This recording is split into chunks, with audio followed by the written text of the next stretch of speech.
Thank you very much, Julia. That's a lovely introduction and a very helpful place to start. I will be better at seeing people's eyes if I stand up, so if you will permit me.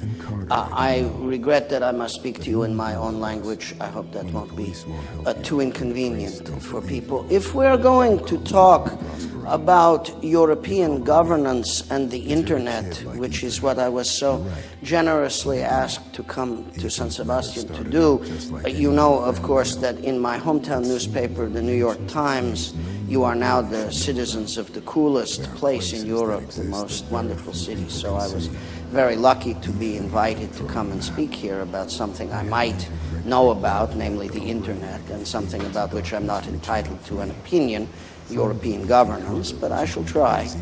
The best place to begin, I think, is to back up before the internet to something written around the time that I was being born, when a professor of philosophy at Oxford University called Isaiah Berlin was trying to understand in 20th century terms what freedom is.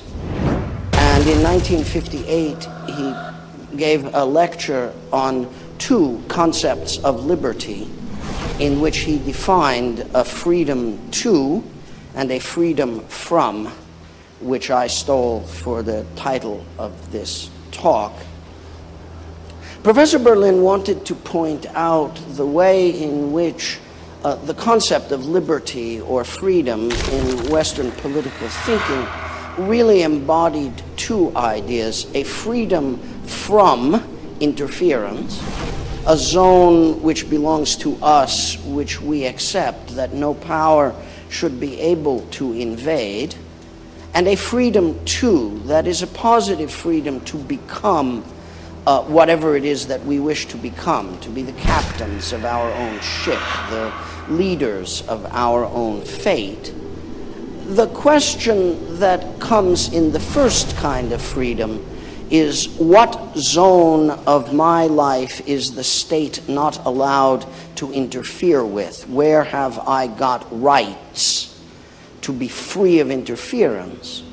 The question that arises with respect to freedom too is, who governs me?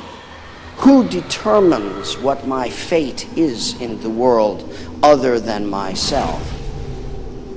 For Professor Berlin, the point of this philosophical distinction was to reinforce, as he spent his life doing, the difference between revolutionary utopian ideas about politics, which believed in the changing of human nature in some new direction, and those conservative or libertarian ideas which set a zone around the individual of protection and safety. In his two concepts of liberty, Berlin described the way in which that idea of the private space grows with modernity. It isn't a Greek or a Latin idea. It isn't part of the traditions of the Jewish people, his and mine. It's not part of the traditional thinking about the relationship between power and the individual. It is a uniquely modern idea, an idea coming from what we call humanism, the putting of the individual at the center of the social project. But for all that it is the more modern idea, it is also the one to which we aspire most deeply, most universally, if you like. I told you. And so let me begin then by borrowing Professor Berlin's distinction to discuss what European governance is from my distant point of view. The post-war European political system, which I regret to say is dying now, we can all feel it. We don't want to go to the funeral because we fear the fighting that will come after the funeral, and we're right to fear it, but yet we can see that this order is dying before our eyes. It is dying, in my personal judgment, because it located those two spheres of freedom incorrectly. The freedom, too, the element of freedom which is to become what one wishes to become, to be the captain of one's fate, was located in this European order, this European project, in the national governments, whose powers over education and health and welfare were the components out of which the positive freedom of their citizens were made. And European citizens, voters, have been deciding on the quality of their freedom, too, at the national level throughout this post-war European project. The freedom from level, the protection of individual privacy and autonomy from the state, was located by this European order at the level of human rights. It was located too high in that sense to be purely European. What Strasbourg told us were the rights of Europeans were the rights of everybody. And everybody turned out to be too many people, because it includes Syrian refugees and Afghani people and people from South Central Africa and so on. That is to say, at the end, the European project located both freedom to and freedom from, but it located freedom to at the national level, and it located freedom from at the level of internationally uniform human rights. There was no place in which freedom was located in a specifically European condition. As a consequence of which now, as social tension rises and political polarization rises around the world because of the crisis of globalized capitalism, because of the end of the Cold War and the resumption of more directly confrontational politics in many parts of the world, there is no way in which any European person thinks of her or his rights as European in character. They're either national or they're human, but they're not European. And so, as people look around to locate their allegiance, which follows rights, their allegiances do not lead them to, let us say, Brussels, or any conceivable Brussels, any Strasbourg, any place where a European entity exists to make their rights. Just for purposes of comparison, North Americans, particularly citizens of the United States, locate their rights in a national government which also offers freedom from, in a purely constitutional sense. The governments are governments of limited powers, and an American identifies her freedom with the American Constitution, not with Alabama and not with human rights, but at the level of the union of which she is a citizen and to which she looks for protection both of her freedom to and her freedom from. I have said this mostly in order to describe the failure of the European project through which we are now uncomfortably living. We are in stage one. We know that stage two will be more uncomfortable, but we live now in stage one of the failure of the project. And I have suggested that its failure is a theoretical failure. It has failed to offer that European project rights, freedoms, liberties to or from, and has afforded instead patronage and public-private partnerships and some money for the French and some money for the Germans and a little bit left over for everybody else. But it has not offered that dignity of the underwriting of human freedom, which is the project it claims to be part of. When we ask what is wrong with Europe, they whistle Beethoven's Ode to Joy, and we're supposed to remember then that this is a European project, freedom, but truthfully, it hasn't worked out that way. Now, all of that is to get us to the internet, of course, which is what I work on and what everybody came here to listen to. They don't have to be all about Isaiah Berlin. We can be instead about Google. But when we get there, we will have gotten there, I think, by a better route for that beginning. What in a major way the Commission presently offers by way of an idea of European rights is privacy. It's surprising, is it not, how important that suddenly is. And the privacy that it offers really is freedom from Google. But people don't want freedom from Google. They want freedom to have the great convenience of the system, which reads their email and fills in their calendar and keeps them in touch with the people they went to grade school with and all of that. All of the convenience of that internet way of life, that total connection to everybody from everybody else, that's a freedom too that people require now, need, don't really understand how to live without. And the freedom from, well, that's now defined as the right to be forgotten, you know. It's defined as the right to truncate memory. It's the right to get some foreign corporation which offers you convenience, not also to keep too much track of you. It's an unfortunately incoherent promise, and it winds up, in my judgment, simply repeating the difficulty of political theory I was pointing out in the beginning.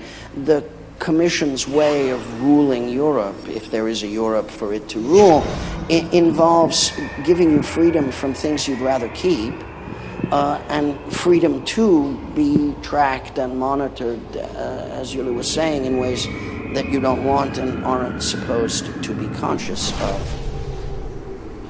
So now let us come to what it is that's really happening in the internet, wherever that is. What's really happening is that we are getting a net that studies human behavior in order to predict yours collectively and yours individually. The purpose of the net is changing. It is true, for a while, to inform you, to offer you new ways of growing your lives, to provide new ways of doing business and learning and existing in the world. But that is changing very rapidly. We are now wiring up the other half of the human race, the poorer half, the half that, unlike you and me, doesn't have a lot of income. But we are wiring it up anyway because it behaves, and predicting its behavior is valuable and profitable. The most scarce resource in the world now is human attention, and it is fought for by capitalist entities in a very powerful way because it makes money, to be blunt about it. Human attention sells pharmaceuticals, creates tourism, makes food and housing and schooling decisions. Human attention is what drives the economy of now. We are about consumption, not about production.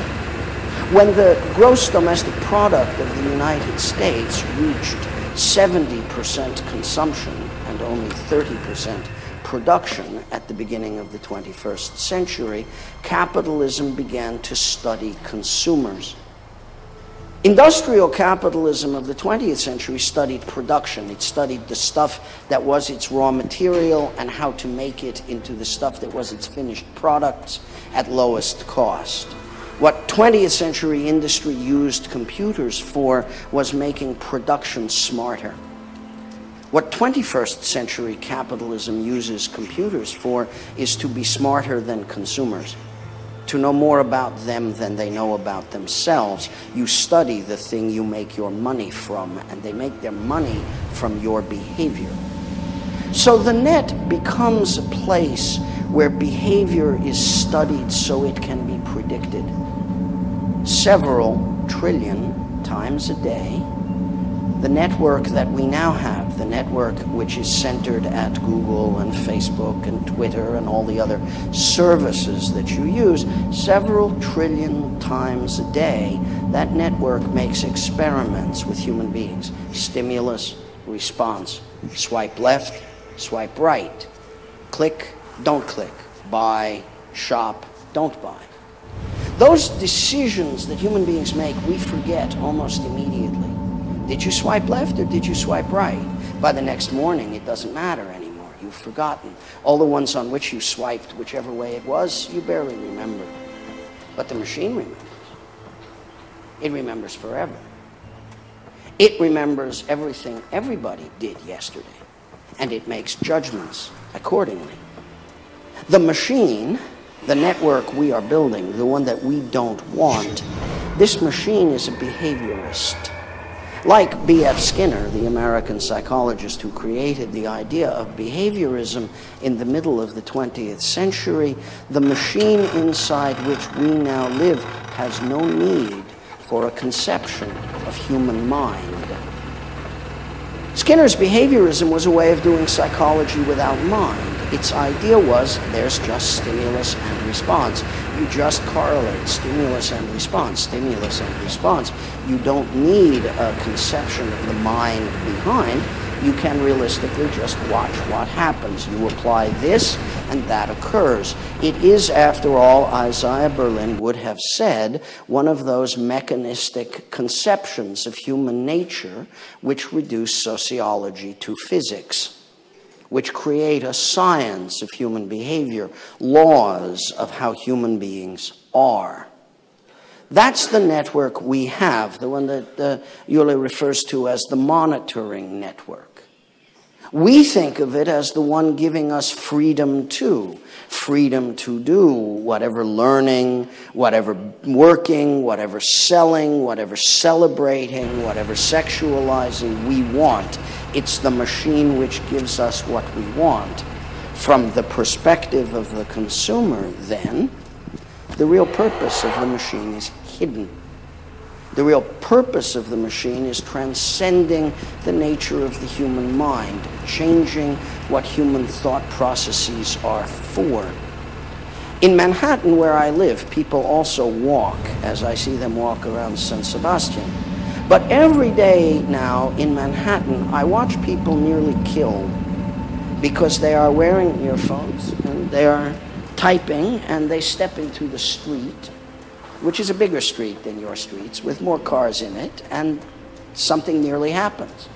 10, 6, 8 times a day I watch this occur now because people are losing their sense of place, because they are always in a space between here and here, because their lives are now being lived, their brains are now being adjusted to interaction mediated by the machine. And interaction mediated by the machine is now realer to them than the car heading towards them in the street. That's a great achievement on the part of the machine. It's a great achievement on the part of capitalism.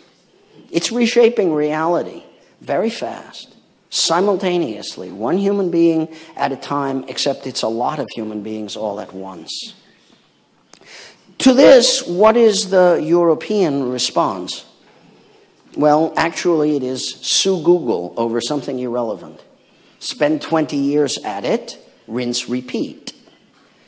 That's privacy law, according to the Commission, according to the data protection officers scattered around the continent, all of them engaged in what they call a human rights activity, which is, I agree it is. I mean, it's a rearguard action on behalf of humanity, but it's not very effective. It begs a question, one which I have heard in Brussels many a time, you know, in one of those little private places where Europe is actually governed. Why don't we have a European Google, they say? Why don't we have a European Twitter? Why don't we have a European Facebook? And this is a peculiar question from my point of view. Not because its answer is peculiar, but because it's so obviously the wrong thing to ask. It does represent a capitalist aspiration. Europe would be a better Europe if it had a Google of its own. Look at Tsar Vladimir. He has a Yandex. He doesn't need a Google. He has a VKontakte, or a VK as it's now called. Why should he have a Facebook? But of course what we really mean is that Yandex and VK are tools of despotism designed to keep the Russian population watching television and geared to the reality that Tsar Vladimir wishes them to believe is real.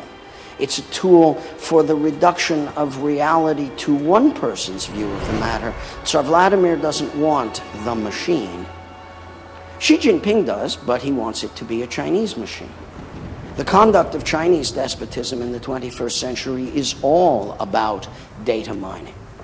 The Chinese government is the leading government in the world and moving towards the citizen score, the number which defines how good a citizen you are based on what you say on social media and what you don't say, who your friends are and who they aren't, who you're associated with and whom you refuse to associate with. The despotism of the Chinese future is the despotism of data mining by the state. Freedom to be free our way. A far more significant corruption of freedom to than the Soviet Union was ever able to produce or than the German Democratic Republic could aspire to. From Berlin's point of view, the despotisms of the 20th century, that is Isaiah Berlin's view, not the city of Berlin's view. From Isaiah Berlin's view, the despotisms of the 20th century were places which forced people to be free their way. For Berlin, the primary point was Kant's point: no man may make me free to be the way he prefers. And that was what Marxist and Hegelian and Fichte-like political philosophy had done wrong. That's not the problem of 21st century despotism. The problem of 21st century despotism is be however you want, and we will study it and make decisions about you. Why is there no European Facebook? Why is there no European Google? Well, we could locate the answer in the political economy of post-war Europe, what it was good at doing, what it was bad at doing. We can say, well, it's much more important to save industrial jobs than to create data centers. We can say the Commission has never really understood why Google existed in the first place. But the primary problem is that there has been no evolution of the net to create either freedom to or freedom from at a European level. Let me offer a couple of positive suggestions for our common conversation. In many European societies at the moment, old people have jobs protected by law that young people will never have.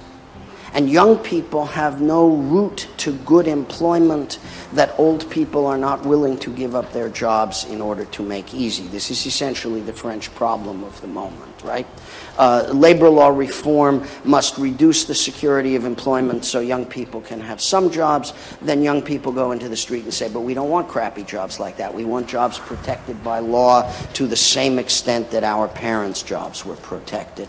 What does not happen is a way for young people to make new businesses. We can destroy it. If I go to Brussels and I say, look, you should give every European young person a €5 per month personal server, and you should put on it all the software that would replace relation to the tax authorities and the licensing authorities and would lower the barriers to making businesses because any young person with a phone would have what it takes to build a new business, they will go back to, why don't we have a European Google? And I will say, no, but what you really need is freedom too, freedom of self-actualization in an economy which is squeezing its young people to death. Why are you worried about whether you have a Google when you should be worried about whether you have an accelerator for jobs? I know a young mother in Madrid who has been trying to start a business for years. She knows about free software. She understands the technology of the world, but it offers her no way to make a business because regulation and the power of old ways of work have not lifted themselves for a generation which, more than it needs a job, needs a way to build a business. This is a European freedom, too, which the Commission is unable to deal with. It's a form of harmonization of European law that would have been very, very powerful and would have produced a lot of social peace in Europe over the last decade, and it's the missing piece which is going to make the future very much harder than it is right now. Freedom from? What Mr. Snowden did was to prove that there was no freedom from spying anywhere in Europe. The minute he raised the matter, the Chancellor begins to say, don't listen to my phone, as though her phone was the one we really concerned ourselves with. That 49 million people's telephone calls and SMSs in Germany were being sucked up by the US listeners wasn't what seemed to bother the Chancellor. Freedom from listening on her mobile phone was quite important. The freedom from listening of every other German citizen, not so much. And what Mr. Snowden was talking about in 2013 was nothing compared to the world of 2016, now that a few outrages in various European capitals have re-empowered European secret police to spy on everybody at a level not seen since the fall of the Soviet Union. Once again, European government has managed to do everything except create reliable freedoms from in which the citizens of European societies can believe. The European Court of Human Rights said last year that taking every single telephone call and short messaging service message in a society is a violation of fundamental human rights. They said that concerning the Russian plan to take every telephone call and every SMS. And when the judgment was newly announced, Mr. Putin's people in Moscow said, yeah, well, we'll follow it if we feel like it, unless Tsar Vladimir tells us not to, in which case it's not law at all. Which expresses, in a way, the basic difficulty. What Strasbourg had said was something about international human rights everywhere, and what Tsar Vladimir said back is, I run this place, so forget about that. What didn't happen was somebody said you can't be a European if you don't protect people against listening. If the rule were no listening to citizens here, in a place called Europe, without judicial authorization, then we would be talking about European freedoms from, and I too would get on a boat anywhere on earth to get to that Europe, if it existed. If it existed. I used to live in a society which offered me that rule. The United States I grew up in said no listening without judicial authority. That's why Mr. Snowden did what he did, to come and tell us that those weren't the rules anymore. So what I want then to pose for our conversation is the proposition that both freedom to and freedom from have new meanings in the world of this net, in this generation, now, as we all step into a world in which the net behaves as an instrumentation designed to point at us, to remember what we're thinking when we search, when we buy, when we swipe left, when we swipe right, who we like, who we didn't like, what we liked, what we didn't like, all of those things remembered forever as a way both of profiling us as individuals and our portion of the human race as a whole. Are you part of the population between 40 and 43 that likes the white stripes and watches football and drinks vermouth? You're a profile. You're a person to be advertised to in a bunch. Mr. Zuckerberg's job is slicing up the human race into bunches like that so that somebody can send an advertisement to your phone. Is that either freedom to or freedom from, in a sense that civilized and empowered people living in one of the richest and best culturally endowed parts of the world should have? I think no. Whatever you think, there is nobody in Brussels thinking about it for you. By whom are you ruled in this question? Mariano Rajoy has no power over this. None. He might as well not exist. Does Margrethe Vestager? Does any set of European commissioners, do all of them put together? Or are they somehow also captive to a thing going on in Silicon Valley that they can't interfere with except by suing it and hoping eventually to win? I have spent enough time in Brussels, as in Washington, D.C., to understand just how irrelevant the concerns of the administrators usually are. And you have spent just enough time at the end of the post-war experiment to watch them recognize their own irrelevance. But nonetheless, they are your rulers and they keep ruling you whether they are irrelevant or not. What is the net to do about that for you? Nothing. It's packaging you up to sell to somebody. You're a profile. In every society that holds so-called free elections, Facebook knows how people are going to vote. They know more about next month's election here than I do. They know more about next month's election here than you do. Is that freedom? Thank you.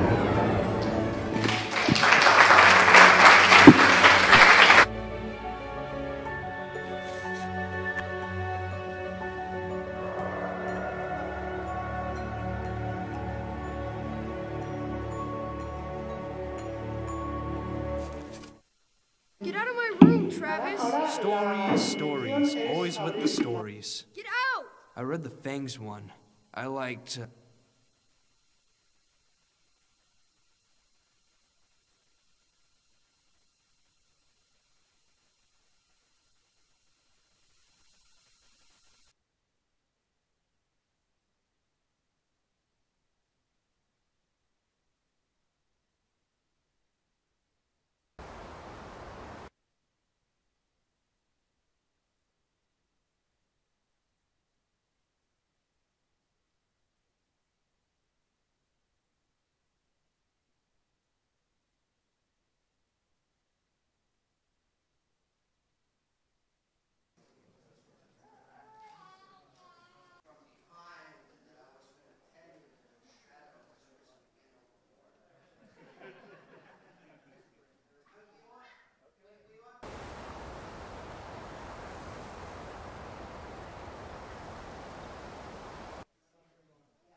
Good morning. It's a pleasure to be here and an honor to be at Republica.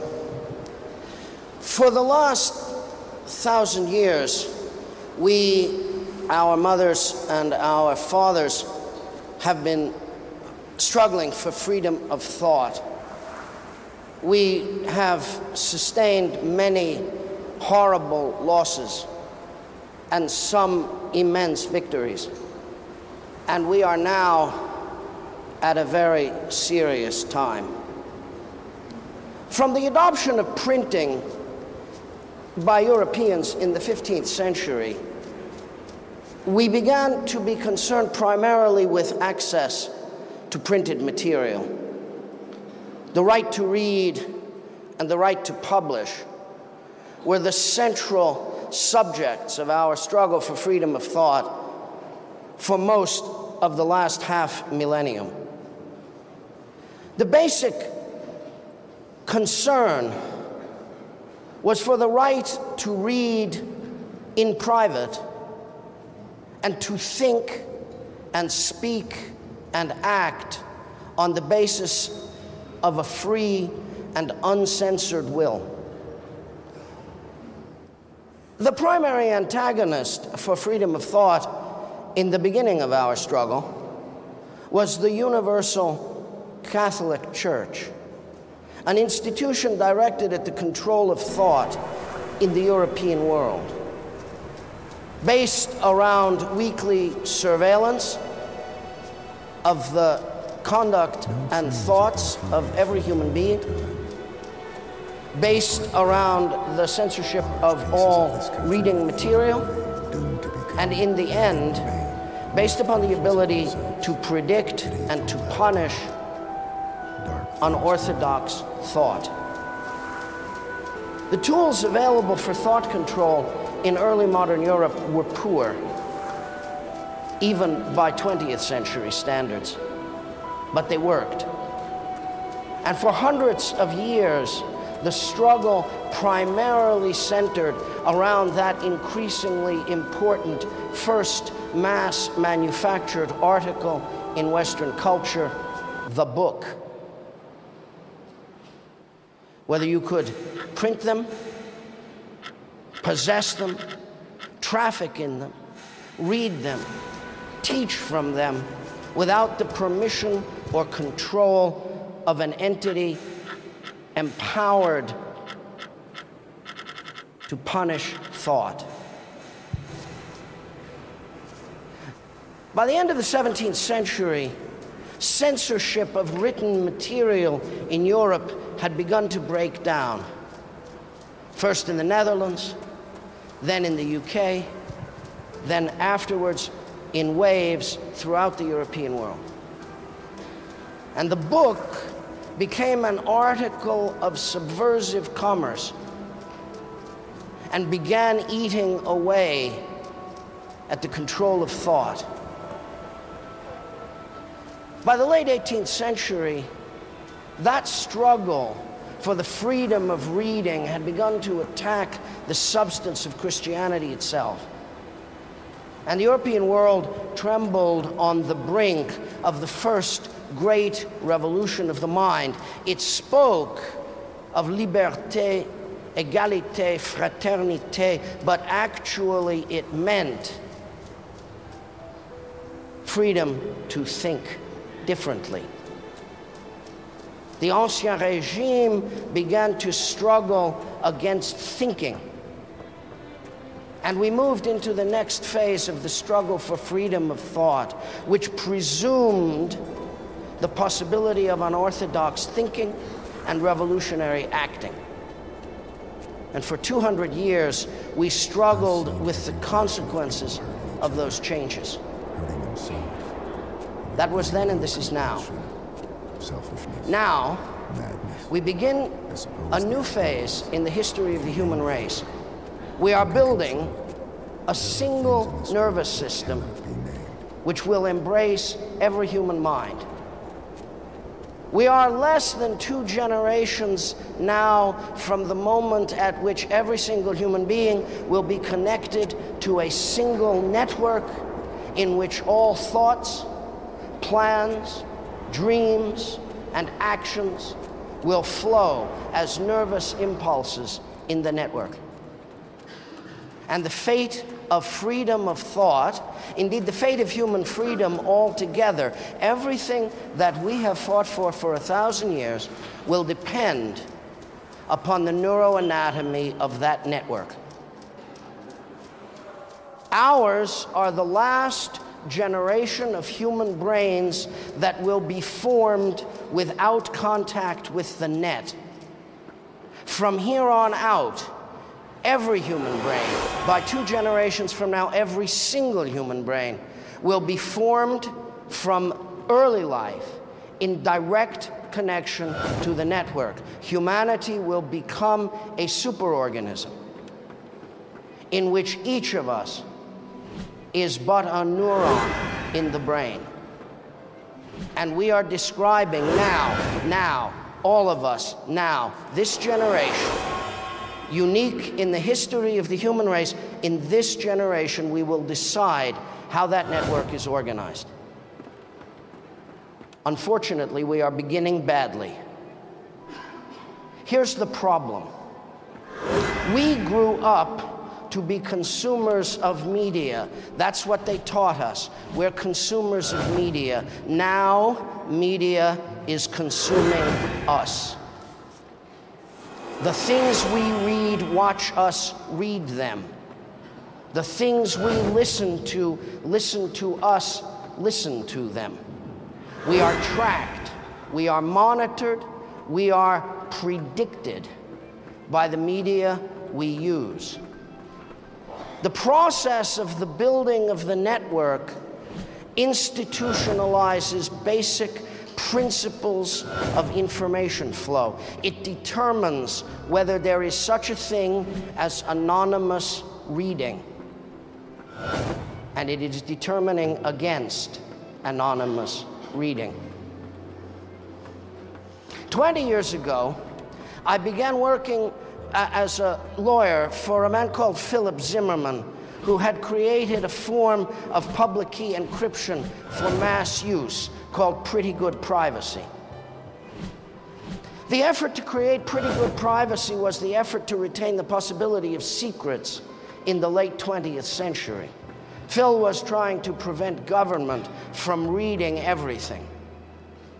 And as a result, he was at least threatened with prosecution by the United States government for sharing military secrets, which is what we called public key encryption back then. We said you shouldn't do this. There will be trillions of dollars of electronic commerce if everybody has strong encryption. Nobody was interested. But what was important about pretty good privacy, about the struggle for freedom that public key encryption in civil society represented, what was crucial became clear when we began to win. In 1995, there was a debate at Harvard Law School, 4 of us discussing the future of public key encryption and its control. I was on the side, I suppose, of freedom. It's where I try to be. With me at that debate was a man called Daniel Weitzner, who now works in the White House making internet policy for the Obama administration. On the other side was the then Deputy Attorney General of the United States and a lawyer in private practice named Stuart Baker, who had been chief counsel to the National Security Agency, our listeners, and who was then in private life helping businesses to deal with the listeners. He then became, later on, the deputy for policy planning in the Department of Homeland Security in the United States and has had much to do with what happened in our network after 2001. At any rate, the 4 of us spent 2 pleasant hours debating the right to encrypt. And at the end, there was a little dinner party in the Harvard Faculty Club. And at the end, after all the food had been taken away and just the port and the walnuts were left on the table, Stuart said, "All right, among us, now that we're all in private, just us girls, I'll let our hair down." He didn't have much hair even then, but he let it down. "We're not going to prosecute your client, Mr. Zimmermann," he said. "Public key encryption will become available. We fought a long losing battle against it, but it was just a delaying tactic." And then he looked around the room and he said, "But nobody cares about anonymity, do they?" And a cold chill went up my spine, and I thought, all right, Stuart, now I know. You're going to spend the next 20 years trying to eliminate anonymity in human society, and I'm going to try to stop you. And we'll see how it goes. And it's going badly. We didn't build the net with anonymity built in. That was a mistake. Now we're paying for it. Our network assumes that you can be tracked everywhere. And we've taken the web and we've made Facebook out of it. Why are you standing? We put one man in the middle of everything. We live our social lives, our private lives in the web, and we share everything with our friends and also with our super friend.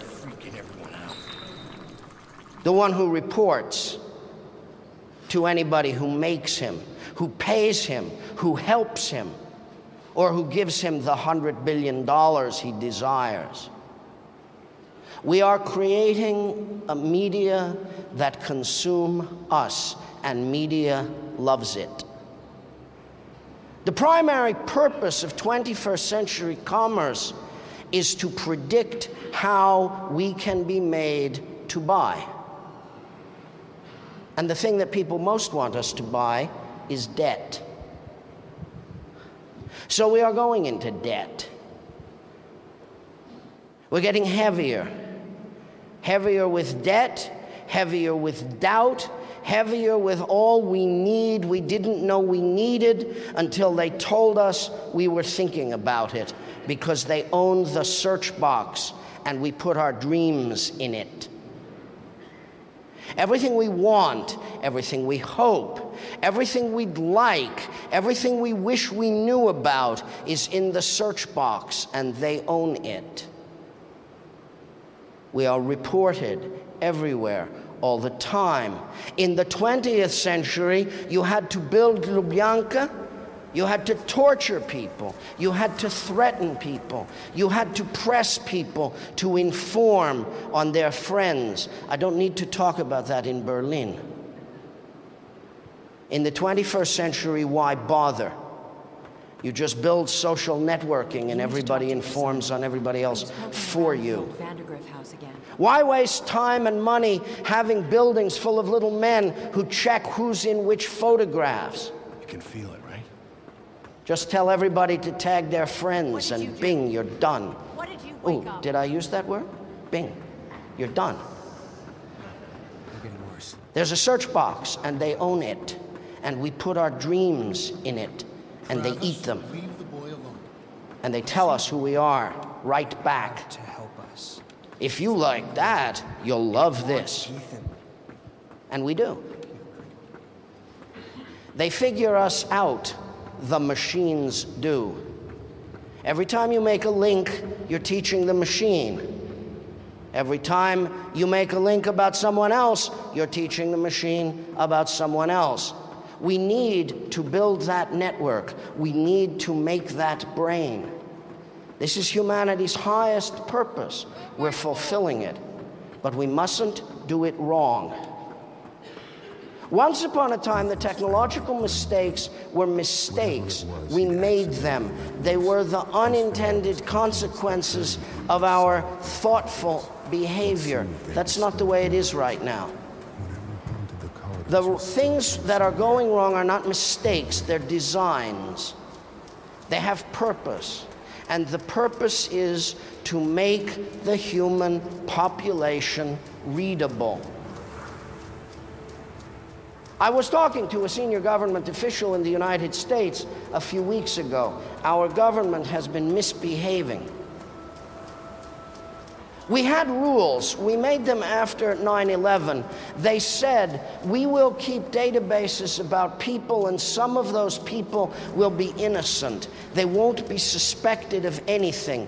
The rules we made in 2001 said we will keep information about people not suspected of anything for a maximum of 180 days. Then we will discard it. In March, in the middle of the night, on a Wednesday, after everything shut down, when it was raining, the Department of Justice and the Director of National Intelligence in the United States said, oh, we're changing those rules. This small change, we used to say we would keep information on people not suspected of anything for only 180 days maximum. We're changing that a little bit to 5 years, which is infinity. I joke with the lawyers I work with in New York, they only wrote 5 years in the press release because they couldn't get the sideways 8 into the font for the press release. Otherwise, they'd have just said infinity, which is what they mean. So I was having a conversation with a senior government official I have known all these many years who works in the White House. And I said, you're changing American society. He said, well, we realize that we need a robust social graph of the United States. I said, you need a robust social graph of the United States? Yes, he said. I said, you mean the United States government is from now on going to keep a list of everybody every American knows. Do you think by any chance that should require a law? And he just laughed, because they did it in a press release in the middle of the night on Wednesday when it was raining. We're going to live in a world, unless we do something quickly, in which our media consume us and spit in the government's cup. There will never have been any place like it before. And if we let it happen, there will never be any place different from it again. Humanity will all have been wired together, and media will consume us and spit in the government's cup, and the state will own our minds. The soon-to-be ex-president of France campaigned, as you will recall, last month on the proposition that there should be criminal penalties for repeat visiting of jihadi websites. That was a threat to criminalize reading in France. Well, he will be soon the ex-president of France, but that doesn't mean that that will be an ex-idea in France at all. The criminalization of reading is well advanced. In the United States, in what we call terrorism prosecutions, we now routinely see evidence of people's Google searches submitted as proof of their conspiratorial behavior. The act of seeking knowledge has become an overt act in conspiracy prosecutions. We are criminalizing thinking, reading, and research. We are doing this in so-called free societies. We're doing this in a place with the First Amendment. We are doing this despite everything our history teaches us, because we're forgetting even as we learn. We don't have much time. The generation that grew up outside the net is the last generation that can fix it without force. Governments all over the world are falling in love with the idea of data mining their populations. I used to think that we were going to be fighting the Chinese Communist Party in the third decade of the 21st century. I didn't anticipate that we were going to be fighting the United States government and the government of the People's Republic of China. And when Mrs. Cruz is here on Friday, perhaps you'll ask her whether we're going to be fighting her too. Governments are falling in love with data mining because it really, really works. It's good. It's good for good things as well as evil things. It's good for helping government understand how to deliver services. It's good for government to understand what the problems are going to be. It's good for politicians to understand how voters are going to think. But it creates the possibility of kinds of social control that were previously very difficult, very expensive, and very cumbersome in very simple and efficient ways. It is no longer necessary to maintain enormous networks of informants, as I have pointed out. Stasi gets a bargain now if it comes back because Zuckerberg does its work for it. But it's more than just the ease of surveillance. It's more than just the permanence of data. It's the relentlessness of living after the end of forgetting. Nothing ever goes away anymore.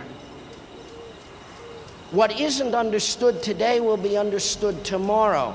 The encrypted traffic you use today in relative security is simply waiting until there's enough of it for the crypto analysis to work, for the breakers to succeed in breaking it. We're going to have to redo all our security all the time, forever, because no encrypted packet is ever lost again. Nothing is unconnected infinitely, only finitely. Every piece of information can be retained, and everything eventually gets linked to something else. That's the rationale for the government official who says we need a robust social graph of the United States. Why do you need it? So the dots you don't connect today, you can connect tomorrow, or next year, or the year after next. Nothing is ever lost, nothing ever goes away, nothing is forgotten anymore. So the primary form of collection that should concern us most is media that spy on us while we use them. Books that watch us read them. Music that listens to us listen to it. Search boxes that report what we are searching for to whoever is searching for us and doesn't know us yet. There is a lot of talk about data coming out of Facebook. Is it coming to me? Is it coming to him? Is it coming to them? They want you to think that the threat is data coming out. You should know that the threat is code going in. For the last 15 years, what has been happening in enterprise computing is the addition of that layer of analytics on top of the data warehouse that mostly goes in enterprise computing by the name of business intelligence. What it means is you've been building these vast data warehouses in your company for a decade or two now. You have all the information about your own operations, your suppliers, your competitors, your customers. Now you want to make that data start to do tricks by adding it to all the open source data out there in the world and using it to tell you the answers to questions you didn't know you had. That's business intelligence. The real threat of Facebook is the BI layer on top of the Facebook warehouse. The Facebook data warehouse contains the behavior, not just the thinking, but also the behavior of somewhere nearing 1 billion people. The business intelligence layer on top of it, which is just all that code they get to run covered by the terms of service that say they can run any code they want for improvement of the experience. The business intelligence layer on top of Facebook is where every intelligence service in the world wants to go. Imagine that you're a tiny little secret police organization in some not very important country. Let's put ourselves in their position. Let's call them, I don't know what, Kyrgyzstan. You're secret police. You're in the people business. Secret policing is people business. I need to get into You have classes of people that you want. You want agents, you want sources, you have adversaries, and you have influenceables. That is, people you can torture who are related to adversaries. Wives, husbands, fathers, daughters, those people. So you're looking for classes of people. You don't know their names, but you know what they're like. You know who is recruitable for you as an agent. You know who are likely sources. You can give the social characteristics of your adversaries, and once you know your adversaries, you can find the influenceables. So what you want to do is run code inside Facebook. It will help you find the people that you want. It will show you the people whose behavior and whose social circles tell you that they are what you want by way of agents, sources, what the adversaries are, and who you can torture to get to them. So you don't want data out of Facebook. The minute you take data out of Facebook, it is dead. You want to put code into Facebook and run it there and get the results. You want to cooperate. Facebook wants to be a media company. It wants to own the web. It wants you to punch like buttons. Like buttons are terrific even if you don't punch them, because they're web bugs. Because they show Facebook every other web page that you touch that has a like button on it, whether you punch it or you don't. They still get a record. The record is you read a page which had a like button on it. And either you said yes or you said no. And either way, you made data. You taught the machine. So media want to know you better than you know yourself. And we shouldn't let anybody do that. We fought for 1,000 years for the internal space, the space where we read, think, reflect, and become unorthodox inside our own minds. That's the space that everybody wants to take away. Tell us your dreams. Tell us your thoughts. Tell us what you hope. Tell us what you fear. This is not weekly auricular confession. This is confession 24/7. The mobile robot that you carry around with you, the one that knows where you are all the time and listens to all your conversations, the one you hope isn't reporting in at headquarters, but it's only hope, the one that runs all that software you can't read, can't study, can't see, can't modify, and can't understand, that one is taking your confession all the time. When you hold it up to your face from now on, it's going to know your heartbeat. That's an Android app right now. Micro changes in the color of your face reveal your heart rate. That's a little lie detector you're carrying around with you. Pretty soon I'll be able to sit in a classroom and watch the blood pressure of my students go up and down. In a law school classroom in the United States, that's really important information. But it's not just me, of course, it's everybody, right? Because it's just data and people will have access to it. The inside of your head becomes the outside of your face, becomes the inside of your smartphone, becomes the inside of the network, becomes the front of the file at headquarters. So we need free media or we lose freedom of thought. It's that simple. What does free media mean? Media that you can read, that you can think about, that you can add to, that you can participate in without being monitored, without being surveilled, without being reported in on. That's free media. If we don't have it, we lose freedom of thought, possibly forever.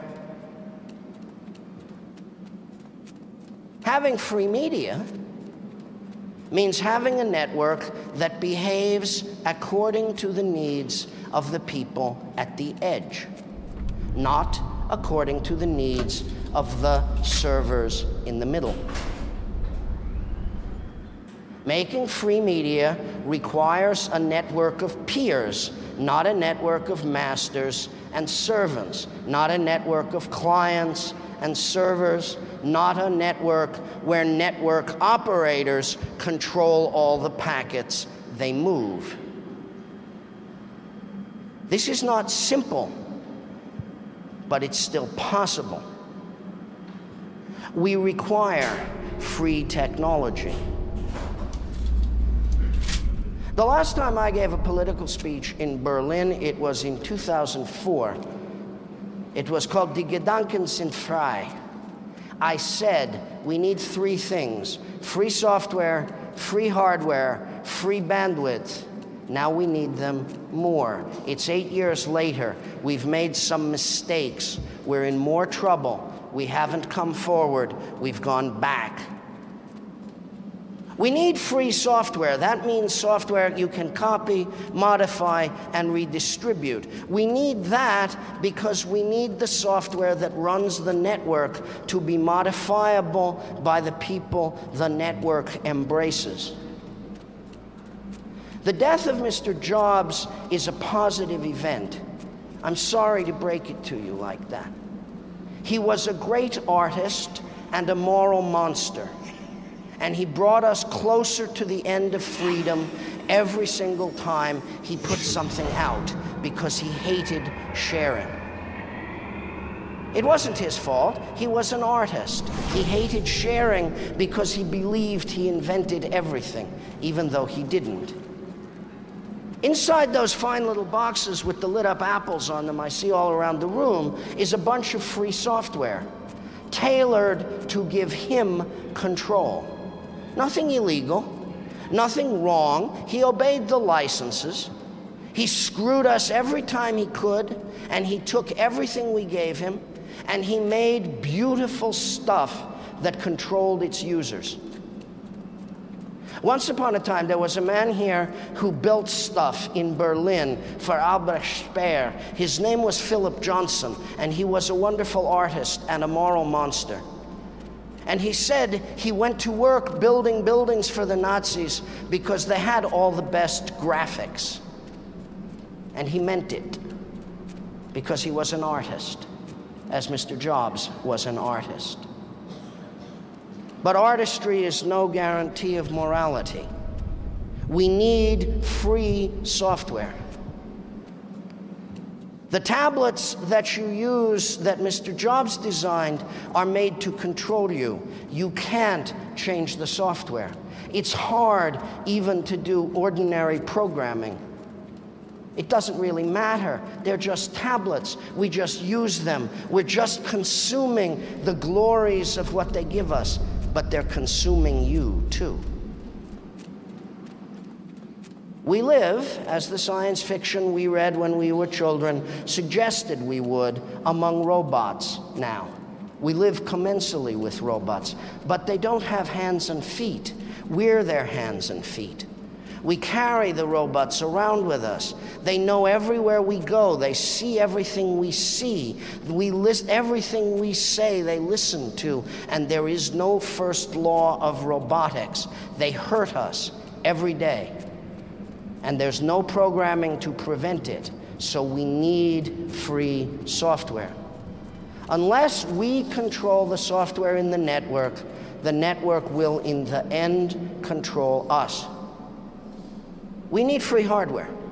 What that means is that when we buy an electronic something, it should be ours, not someone else's.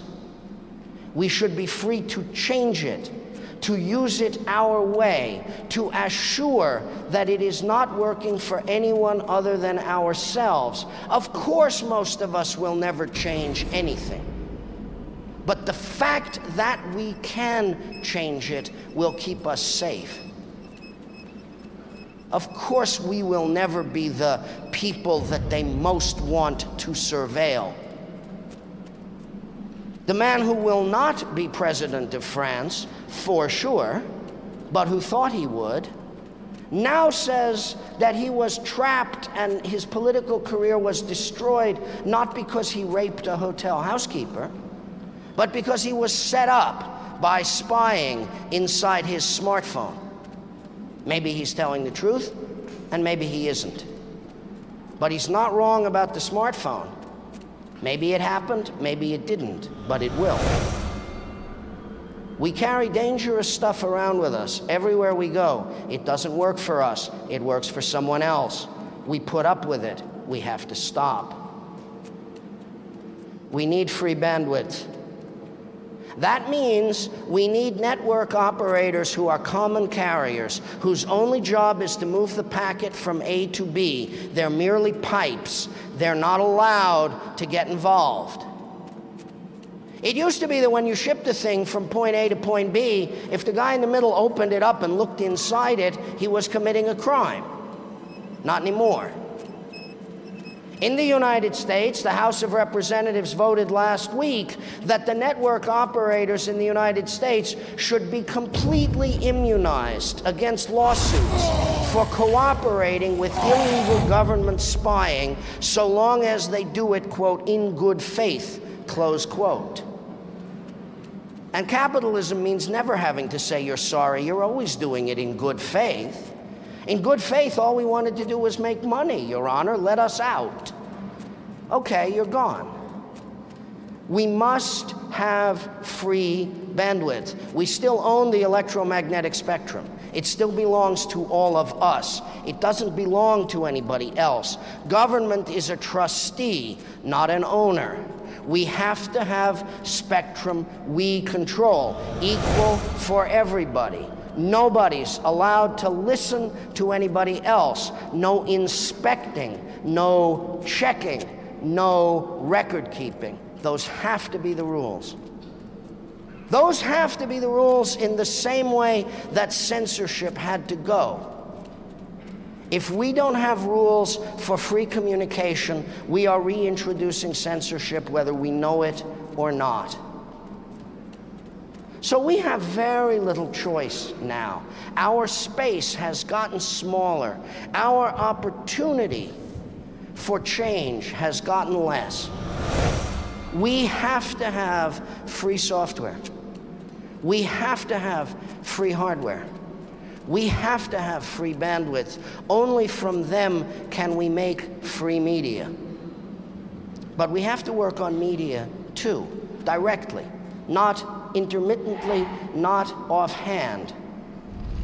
We need to demand of media organizations that they obey primary ethics. A first law of media robotics: do no harm. The first rule is, do not surveil the reader. We can't live in a world where every book reports every reader. If we are, we're living in libraries operated by the KGB. Well, Amazon.com. Or the KGB, or both. You'll never know. The book, that wonderful printed article, that first commodity of mass capitalism, the book is dying. It's a shame, but it's dying. And the replacement is a box which either surveils the reader or it doesn't. You will remember that Amazon.com decided that a book by George Orwell could not be distributed in the United States for copyright reasons. They went and erased it out of all the little Amazon book reading devices where customers had purchased copies of Animal Farm. Oh, you may have bought it, but that doesn't mean you're allowed to read it. That's censorship. That's book burning. That's what we all lived through in the 20th century. We burned people, places, and art. We fought. We killed tens of millions of people to bring an end to a world in which the state would burn books. And then we watched as it was done again and again, and now we are preparing to allow it to be done without matches. Everywhere, anytime. We must have media ethics, and we have the power to enforce those ethics because we're still the people who pay the freight.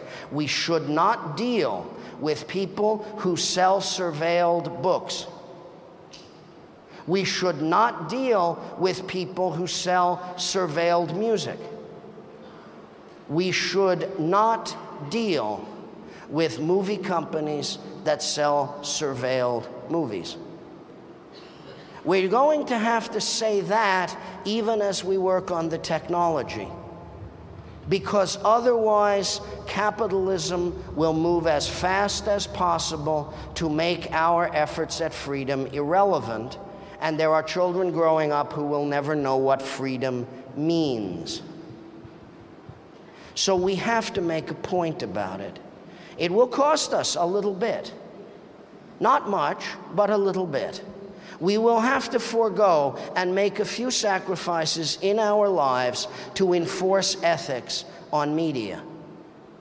But that's our role. Along with making free technology, that's our role. We are the last generation capable of understanding directly what the changes are because we have lived on both sides of them and we know. So we have a responsibility. You understand that? It's always a surprise to me, though it is deeply true, that of all the cities in the world I travel to, Berlin is the freest. You cannot wear a hat in the Hong Kong airport anymore. I found out last month trying to wear my hat in the Hong Kong airport. You're not allowed. It disrupts the facial recognition. There will be a new airport here. Will it be so heavily surveilled that you won't be allowed to wear a hat because it disrupts the facial recognition? We have a responsibility. We know. That's how Berlin became the freest city that I go to, because we know, because we have a responsibility, because we remember, because we've been on both sides of the wall. that must not be lost now. If we forget, no other forgetting will ever happen. Everything will be remembered. Everything you read all through life, everything you listened to, everything you watched, everything you searched for. Surely we can pass along to the next generation a world freer than that. Surely we must. What if we don't? What will they say when they realize that we lived at the end of 1,000 years of struggling for freedom of thought? At the end, when we had almost everything, we gave it away for convenience, for social networking, because Mr. Zuckerberg asked us to, because we couldn't find a better way to talk to our friends, because we loved the beautiful, pretty things that felt so warm in the hand, because we didn't really care about the future of freedom of thought, because we considered that to be someone else's business, because we thought it was over, because we believed we were free, because we didn't think there was any struggling left to do. That's why we gave it all away. Is that what we're going to tell them? Is that what we're going to tell them? Free thought requires free media. Free media requires free technology. We require ethical treatment when we go to read, to write, to listen, and to watch. Those are the hallmarks of our politics. We need to keep those politics until we die. Because if we don't, something else will die, something so precious that many, many, many of our fathers and mothers gave their lives for it. Something so precious that we understood it to define what it meant to be human. It will die if we don't keep those politics for the rest of our lives. And if we do, then all the things we struggled for we'll get. Because everywhere on earth, everybody will be able to read freely. Because all the Einsteins in the street will be allowed to learn. Because all the Stravinskys will become composers. Because all the Salks will become research physicians. Because humanity will be connected, and every brain will be allowed to learn, and no brain will be crushed for thinking wrong. We're at the moment where we get to pick whether we carry through that great revolution we've been making bit by bloody bit for 1,000 years, or whether we give it away for convenience, for simplicity of talking to our friends, for speed in search, and other really important stuff. I said in 2004 when I was here, and I say now, we can win. We can be the generation of people who completed the work of building freedom of thought. I didn't say then, and I must say now, that we are also potentially the generation that can lose. We can slip back into an inquisition worse than any inquisition that ever existed. It may not use as much torture, it may not be as bloody, but it will be more effective. And we mustn't let that happen. Too many people fought for us. Too many people died for us. Too many people hoped and dreamed for what we can still make possible. We must not fail. Thank you very much.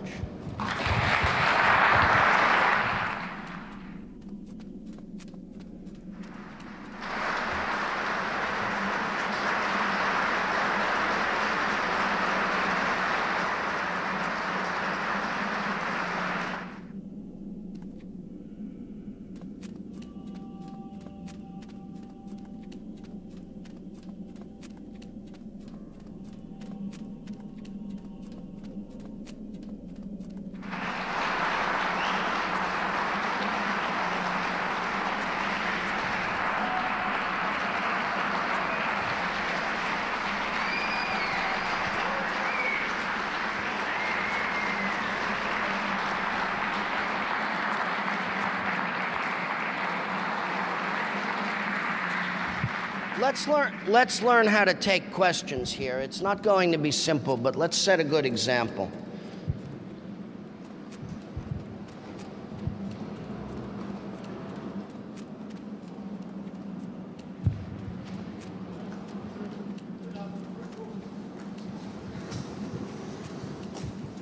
Thank you. You put forward a very gruesome picture of the possible future.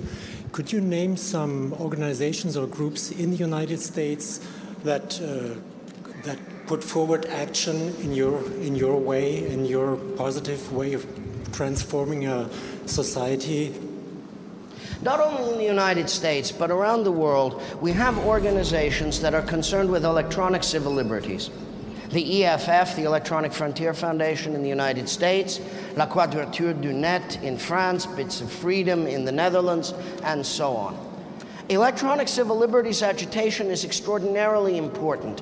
Pressure on governments to obey rules that came down from the 18th century regarding protection of human dignity and the prevention of state surveillance are crucially important. Unfortunately, electronic civil liberties work against governments are not enough.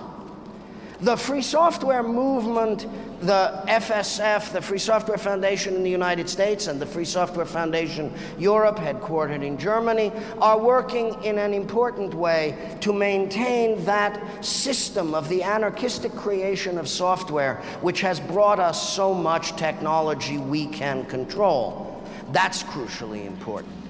The Creative Commons movement, which is strongly entrenched not only in the United States and Germany, but in more than 40 countries around the world, is also extraordinarily important because Creative Commons gives to creative workers alternatives to the kind of massive over-control in the copyright system which makes surveillance media profitable. The Wikipedia is an extraordinarily important human institution, and we need to continue to support the Wikimedia Foundation as deeply as we can. Of the 100 most visited websites in the United States, in a study conducted by the Wall Street Journal, of 100 most visited websites in the United States, only one does not surveil its users. You can guess which one it is. It's Wikipedia. We have enormously important developments now going on throughout the world of higher education. As universities begin to realize that the costs of higher education must come down and that brains will grow in the web. The Universitat Oberta de Catalunya, the UOC, is the most extraordinary online-only university in the world right now. It will soon be competing with more extraordinary universities still. MITx, the Massachusetts Institute of Technology's new program for web education, will provide the highest quality technical education on earth for free to everybody, everywhere, all the time, building on existing MIT open courseware. Stanford is about to spin off a proprietary web learning structure, which will be the Google of higher education if Stanford gets it lucky. We need to support free higher education on the web. Every European national ministry of education should be working on it. There are many places to look for free software, free hardware, free bandwidth, and free media. There's no better place to look for free media right now on earth than this room. Everybody knows what they can do. They're doing it. We just have to make everybody else understand that if we stop or if we fail, freedom of thought will be the casualty, and we'll regret it forever. We've had three more questions in the meantime. The gentleman with a microphone over here will begin, and then 1, 2. I'm sure there are more of you in the back, so raise your hands high. I'll see. We'll take maybe yours first, please. Thank you very much. I just wanted to ask a short question. Can Facebook, can iPhone and free media coexist on a long range? Probably not, but we don't have to worry too much. iPhone is just a product. Facebook's just a commercial version of a service. I said recently to a newspaper in New York that I thought Facebook would continue to exist for somewhere between 12 and 120 months. I still think that's correct. Federated social networking will become available. Federated social networking in a form which allows you to leave Facebook without leaving your friends will become available. Better forms of communication without a man in the middle will become available. The question will be, will people use them? Freedom Box is an attempt to produce a stack of software that will fit in a new generation of low-power, low-cost hardware servers the size of mobile phone chargers.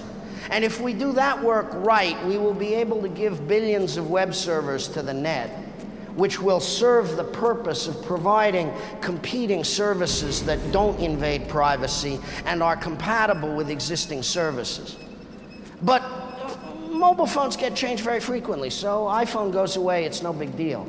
And web services are much less unique than they appear right now. Facebook's a brand. It's not a thing that we need to worry about in any great particular. We just have to do it in as quickly as possible. Coexistence? Well, all I have to say about that is they're not going to coexist with freedom, so I'm not sure why I should coexist with them.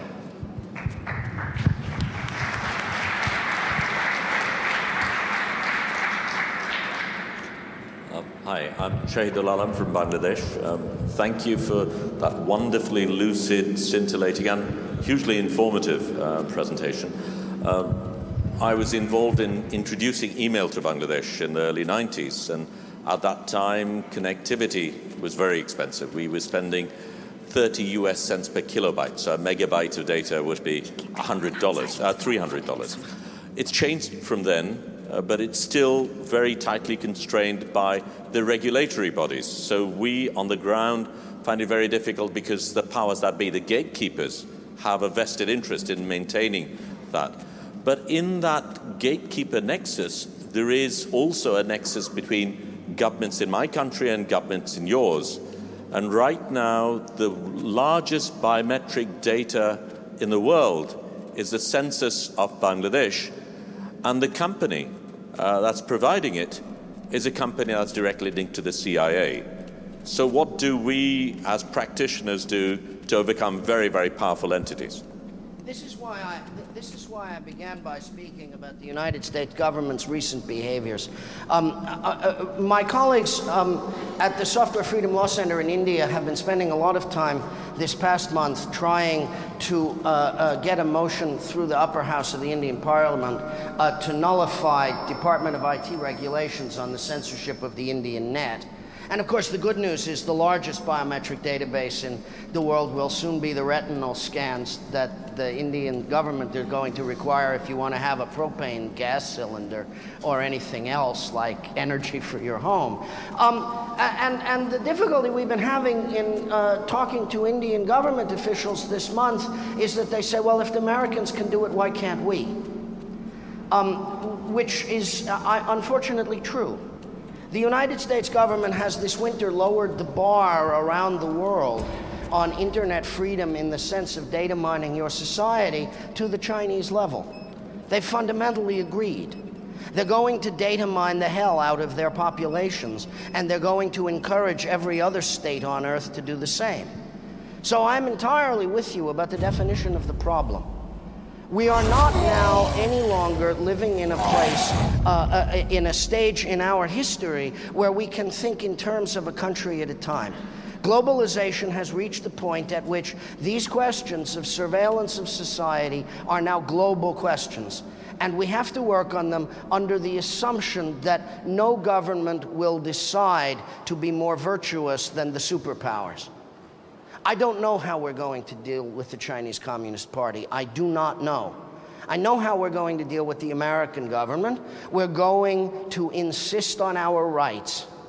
We're going to do what it makes sense to do in the United States. We're going to litigate about it. We're going to push. We're going to shove. We're going to be everywhere, including in the street, about it. And I suspect that's what's going to happen here, too. Unless we move the biggest of the societies on earth, we will have no hope of convincing smaller governments that they have to let go of their controls. So far as bandwidth is concerned, of course, we're going to have to use unregulated bandwidth. That is, we're going to have to build around 802.11 and Wi-Fi and any other thing that the rules don't prevent us from using. And how is that going to reach the poorest of the poor when the mobile phone system can be shaped to reach the poorest of the poor?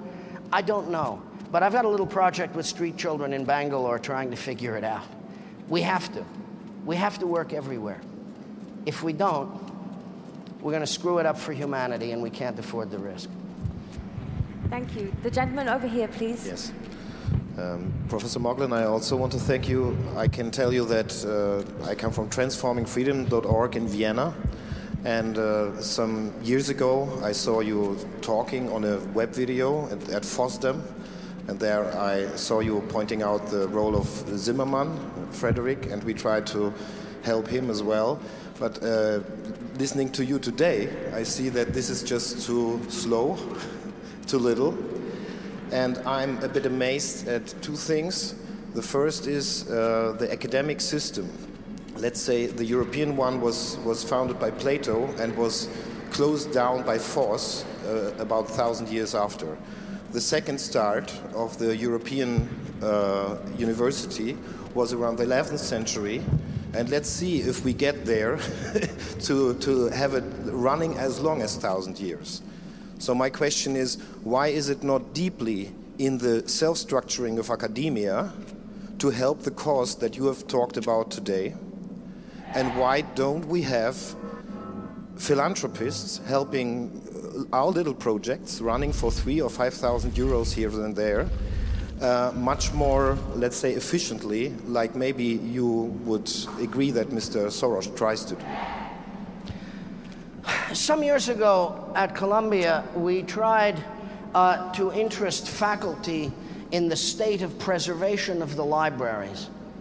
And I saw more distinguished scholars at my own university than at any other time in my 25 years there engaged politically. Their primary concern was the aging of the paper on which were printed the 19th century German doctorate that conserved more philological research than any other literature on earth, right? But it was 19th century books they needed to preserve. The problem with academic life is that it is inherently conservative because it preserves the wisdom of the old. And that's a good thing to do, but the wisdom of the old is old. And it doesn't necessarily embrace the issues of the moment perfectly. I mentioned the walk because I think it's so important to support the university as it maneuvers itself towards the net and away from the forms of learning that have characterized the matriculatory university of the past. For the last 1,000 years, mostly we moved scholars to books. And the university grew up around that principle. It grew up around the principle that books are hard to move and people are easy, so you bring everybody to it. Now we live in a world in which it is much simpler to move knowledge to people. But the continuance of ignorance is the desire of businesses that sell knowledge.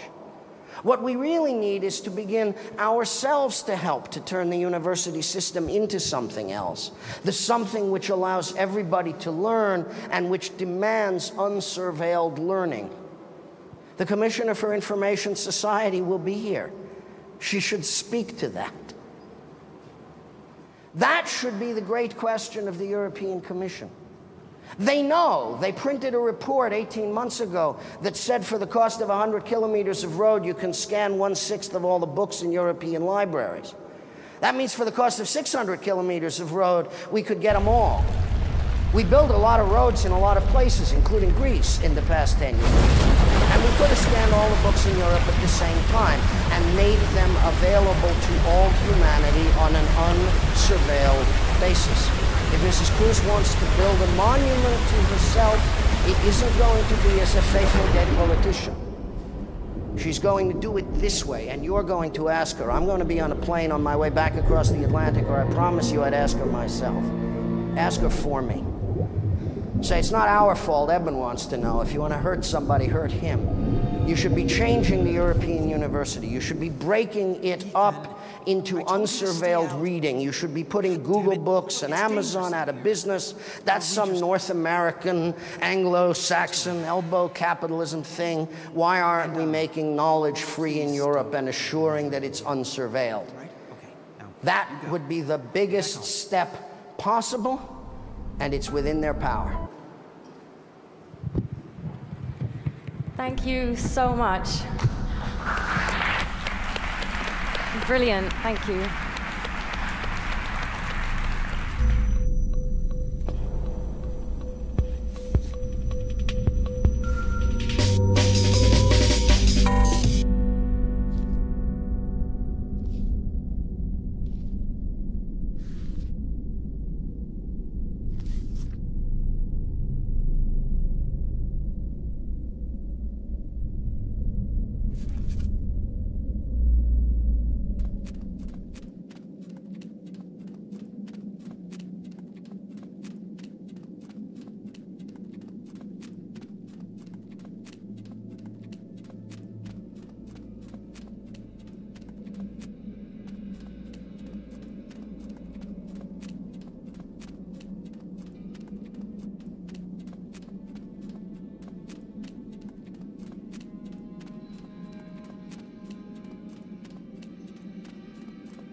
Yeah, now we could. Thank you, Jerry. You understand why it is that Jerry has been the professor of electrical engineering all this time, and I've been in law school. So we still don't need the shadow has fallen over Mordor stuff. We're still in conversational mode, I hope. But let's just take a moment to understand the scale of our problem. A fifth of the human race now lives under the control of the Chinese Communist Party, an organization fundamentally dedicated to the proposition that the net has a purpose, which is to prevent the very ideas of freedom, democracy, and the rule of law from existing. Almost another fifth of the human race lives as citizens of Indian democracy, where Narendra Modi's occasionally frighteningly illiberal regime looks set to determine affairs for a generation in what will by then be the world's largest society. The Chinese Communist Party runs the second largest economy on earth and has more hardware building capacity than the rest of us. Narendra Modi's government controls or is controlled by, depending upon whether democracy is real or not, the population of software builders larger than all the rest of the world combined. And if it should happen in the course of the next decade of our lifetimes that the Indian model became the Chinese model, something which is now rapidly thinking about developing itself as having completed the Aadhaar database and having a biometric identification platform for every Indian citizen. Mr. Modi's government moves at breakneck pace towards cashless India and a fully trackable economy. The largest payment agent shaping to be part of that cashless India is Jack Ma's Paytm, which is the Chinese Communist Party using the Indian post-monetization as a test for its own development of a completely monitored cashless economy, which would have Chinese characteristics and would essentially be the perfect social control platform for despotism in the human race. We are one product cycle away from the end of that experiment and the beginning of the possibility of its going into production during the next 5-year period of Chinese government, beginning with the Party Congress next year. The European world, the Union of the European world, is holding the values of liberal democracy, but it is doing so in a politically paralyzed condition, which may grow worse, but which is not likely to grow unparalyzed in the near future, and in which disturbingly illiberal tendencies are also on the rise in every direction. A young man I knew when he was a nice young man, Viktor Orban, is no longer a nice young man, as I am no longer young myself and possibly not nice either. And the nature of the possible regimes controlling Western Europe at the end of the year 2017 poses problems as dark as those at the end of the year 1847. We are at the cusp of a very difficult moment. And the President of the United States, the most powerful man in the world, has no respect for constitutional democracy or the rule of law. The first judicial opinion I ever wrote as a young man when I started clerking in the Federal District Court in New York in 1985 was an opinion dismissing on constitutional First Amendment free speech grounds a $1 billion libel lawsuit brought against what used to call itself the world's greatest newspaper, the Chicago Tribune, and one of its writers. A $1 billion libel lawsuit brought by a man called Donald John Trump. And what I learned about Donald John Trump in 1985, when I was genuinely a young lawyer, concerned me very much, and I spent a lot of time carefully thinking about and following him in the years to come. March of last year, when things started to happen, my 80-year-old mother said to me, she said, "I always thought you were a little paranoid about Donald Trump." Well, I said, you see how it is. When a mother lives long enough and her son lives long enough, all these little misunderstandings get straightened out. So when I say to you that this is among the most dangerous men on earth to have any power, and he is the most powerful man on earth, I'm speaking from long experience and careful intelligence analysis. We are at the place, I would say, for which the free software movement exists. I mean, this is really what it was that motivated a bunch of young people to take a fairly abrupt view of how technology ought to be designed and operated because of this, because of the possibility of this. Just to be clear again about what the possibility of this is, we must add to the political propositions we were just looking at the fact that the world's telecommunications networks have now become behavior collection networks, in which telecommunications services, even when they are traded at high prices, are really still the cube of cheese on the stage of the mousetrap. And what really is at stake now everywhere, and unfortunately nobody's telecommunications regulators are up with this, what is really at stake now is that the long, complex process of regulating pricing in the telecommunications network services business has ceased to be what we care about, though it is what the governments, even the ones that are well affected towards their people, are on about or doing. What we really care about is the management of behavior collection networks. What we really want to understand is how the public regulation and conduct of behavior collection networks ought to go.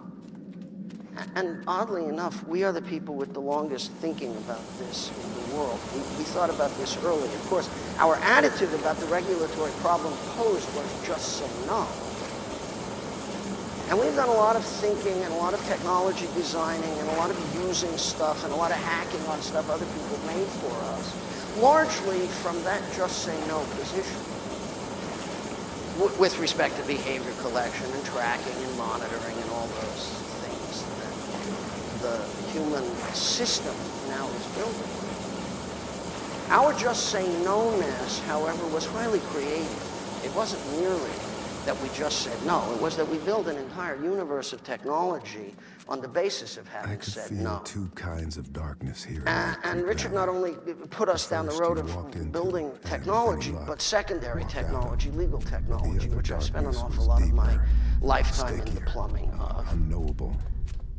And it wanted me. The purpose of the secondary legal technology was to protect the underlying technological idea that users had rights.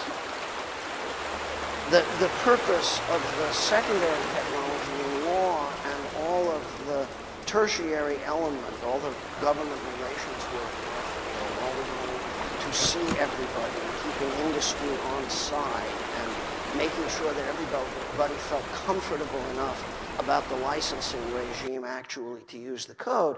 All of that activity had as its primary purpose the ensuring that users actually had rights.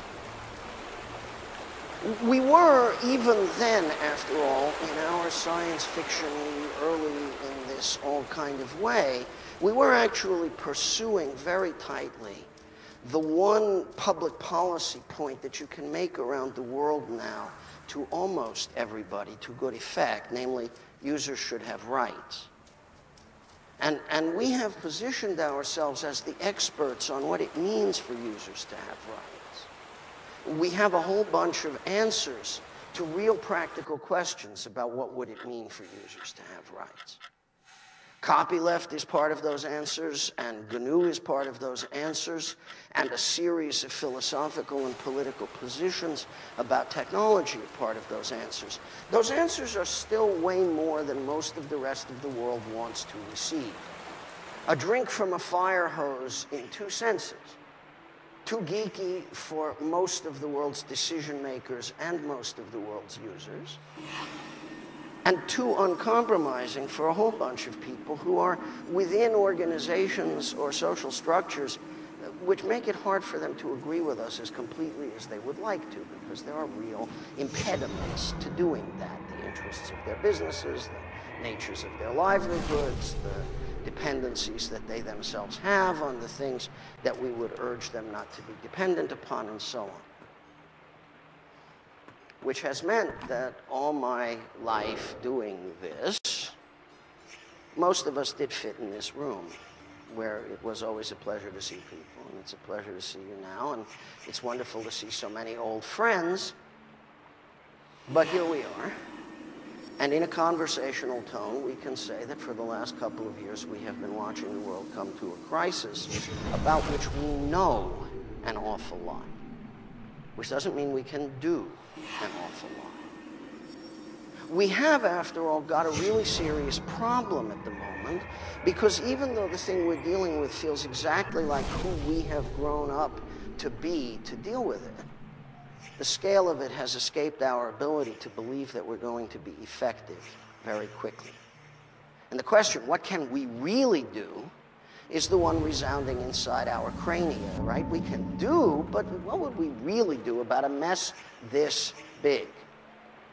Which is, in truth, of course, in a way, where we are. We have now before us the greatest teachable moment in our history as a movement with respect to everybody else. There are more people out there in the world who would be receptive to a message about why users of technologies have rights and why those users' rights are so crucially important to the survival of political liberty. There are more people out there who want that message than have ever wanted it in all our time. It began with Snowden, to be sure, but even that is now comparatively small in scale to the global anxiety felt largely by young, relatively technologically adept people who feel two things happening: societies slipping out of control around them to their own immediate disservice, and a whole bunch of things going on that they themselves are part of, but which they know are not quite right. They feel it about Facebook, they feel it about Twitter, they understand why the deliberative quality of the world around them seems to be falling apart, but they don't exactly know how their own social media habits contribute to that falling apart. They do understand that they're being watched all the time, and they're trying to buy the happy music that keeps getting pushed at them, that if you're not doing anything wrong, you have nothing to worry about, and why do you care? Privacy is over already, and besides, you're not doing anything important, so what does it matter? And you like the advertisements, and the services are so convenient. And every day they get up and they try to believe all that happy music which is pushed at them, but they do know that there's something wrong with it in it that doesn't fit quite right. And they would love to hear something that wasn't quite as desperate as the red pill. They would love to hear something that doesn't say you have to give up on everything you've ever known and everything you've ever been and everything you've ever done in order to get behind the matrix, and then you can fight to save the universe. They really don't want to wake up in that movement either. So, what can we really do? Actually, I need to rephrase the question, because I do have to point out at this point in the talk that it isn't just quite as conversational as all that. What I'm really saying is, what can we really do before otherwise we do get wiped out? Okay? I do need to point that out. We really are in the world we always thought we would be. When Richard called it slavery, it wasn't a metaphor. It was simply an archaic political term for what it is like living in a world in which machines that you can't understand and you can't modify and you can't do anything about control you and everybody else.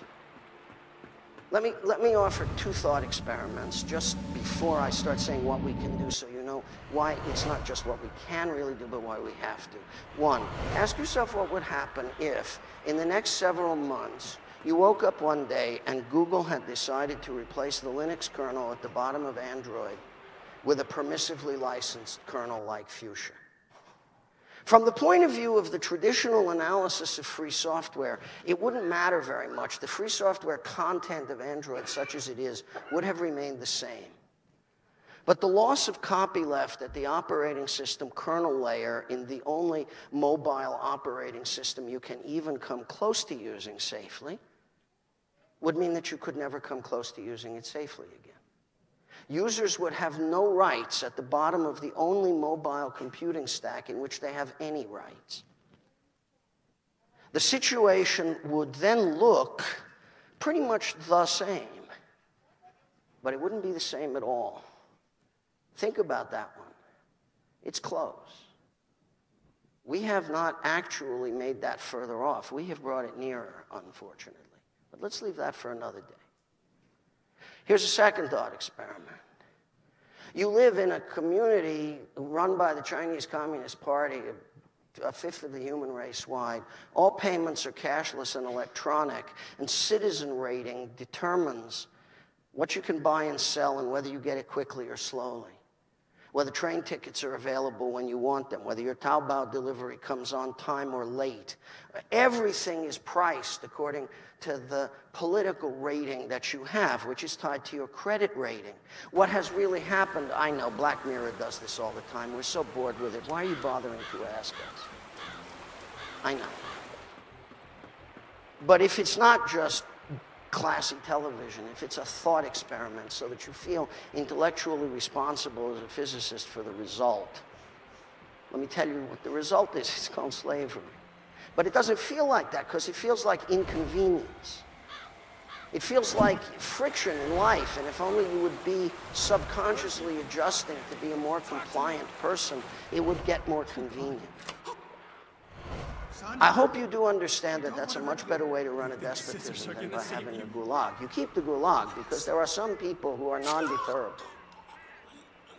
But despotism works extremely efficiently at the citizen rating level. Hello, honest Shanghai, I'm looking at you. This too is very close.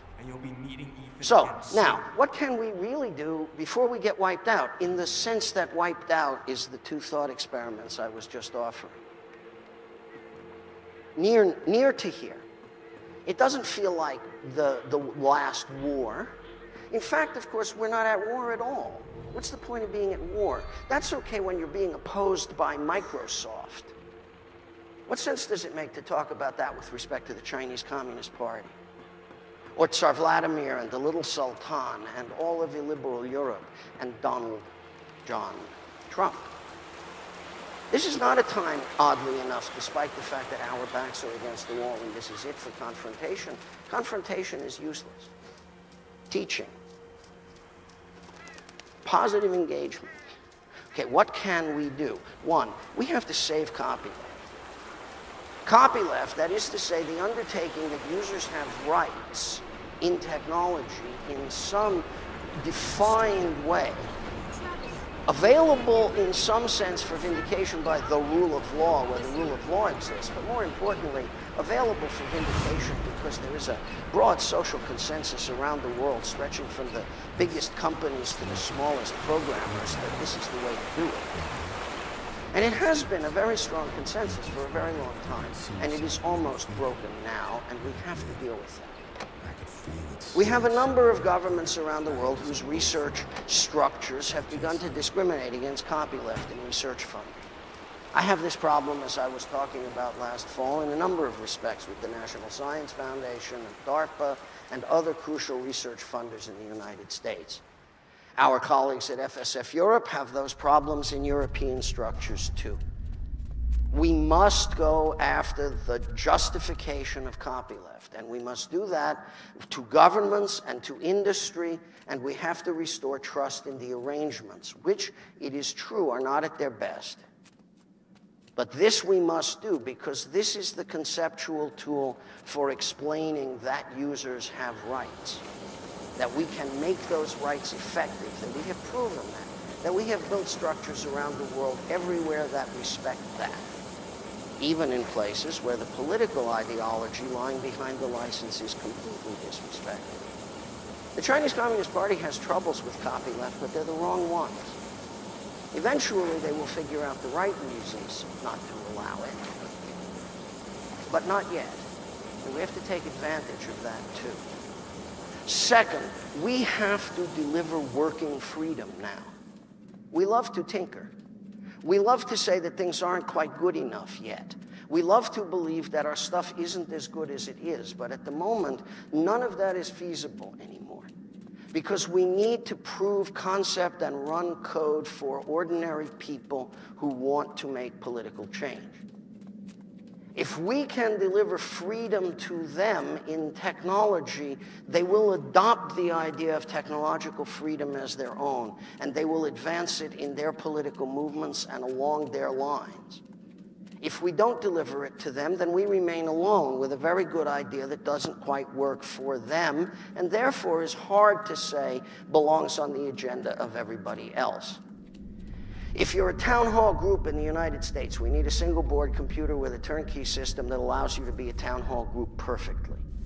And if you're organizing on behalf of the Muslim minority in the banlieue of Paris, we have to have a system which is ideal for you, and it has to be deliverable, and it has to exist and be ready to go. People around here are talking about this today like Kate, and I'm enormously grateful to them for doing that.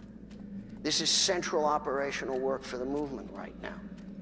It consists of giving people free software in configured forms that make it possible for them to do the things they want to do, and getting out of the way and letting them do it without trying to teach too many more free software lessons on top of that. Because when you've got them using it, you've taught the lesson that means the most. We have a bunch of particular engagements around the world that we need to behave carefully about, diplomatically and legally effective about right now. The Indian Supreme Court is busy kicking the can around the road and never quite getting to the point of defining a bench to hold the hearing at which it decides on the petitions which determine whether Indians have a constitutional right of privacy against their government. That's one of the most crucial legal events around the world in the next 5 years. We need to embarrass the Indian Supreme Court into making it happen, and we need to be part of making it win. And then we need to be part of figuring out how to deal with the very complex and very self-contradictory and potentially extremely scary Modi government to figure out how the implementation of people's rights to privacy in national service platforms would be best made efficient by making everything of glass, by making it of free software, not open APIs, but free code. This is one of the biggest government relations tasks we have in one of the biggest societies in the world, and we have to pursue it with the same kind of clarity and sophistication that we bring to the matter if it were in our, North Hemisphere white people's backyards. We do have a serious help in a European Commission, which is also seriously broken. We can't fix it, but we can be engaging with it over the following question: which is your biggest problem right now? Google, Facebook, Amazon, the GAFA conspiracy, or your own secret police? The yearning to attribute every human action, which is the yearning which has been technically lying behind the behavior of the national security establishments in the United States and elsewhere around the world for the last 20 years, the yearning to attribute every human action is within spitting distance of fulfillment. And as the levels of xenophobia and nationalism and inter-ethnic antagonism around the world rise in many societies, the yearning to attribute every human action becomes deeper and more effective in everybody's governments. And the governments of the two largest countries in the world capitalize on that, as do surveillance capitalism companies, which sell or are taken for the output of all that behavior monitoring in the same interest. Now, what is it that we can do about this, really, really? Well, the answer is we can really, really engage with the educational systems of the world. We need to be providing people ways to teach about these issues from middle school to engineering college. We cannot make those curricula deliver themselves. We cannot prevent governments from prohibiting their use. But we can certainly make available a variety of important material that other people will then copy, modify, and share. It is, in a way, of course, a bad idea because it means slowing down technological development. People who might be programmers are going to be writing documentation. It's always been very annoying. But when you think about it, we must document the philosophy. We must document the politics. We need Richard's voice to be a lot more prominent around the world in the next 3 years than it was in the last 3 years. This is a thing FSF has never done as well as it should. We need to put forward a series of ideas in accessible condition at every level of the educational system in the world, in the same way that we need to put a lot of our bits into people's hands in very operable condition. We need to have ways to get people to see that our freedom is practical so that they can also understand that it is part of their political agenda. I will say, of course, you wouldn't expect me to say otherwise, that we have to be extremely careful to destroy no coalitions at the moment. This is no time for us to be in one of our purest moods, while the rest of the world goes through digital nationalisms and digital sovereignties and digital this and that yearnings for control. If we do that, we are really done. We're too small, and what we have to say is too important to spend a lot of time on the question of why are we also dealing with people we don't like. I'll tell you why we're dealing with people we don't like. Because the world is now ruled by people we like even less than the people we don't like.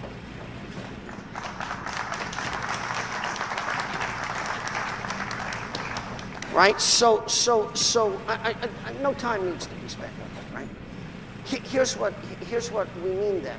Right? We're not big centralizers, and we're not maximalizers of control. Everything that we can do has to be a thing we can really do very much by ourselves, because we're introverted people, and we work pretty much by ourselves. There's two things you can be doing. You can be figuring out the neighbors around you who want to do political and social activism. What kind of technology do they need?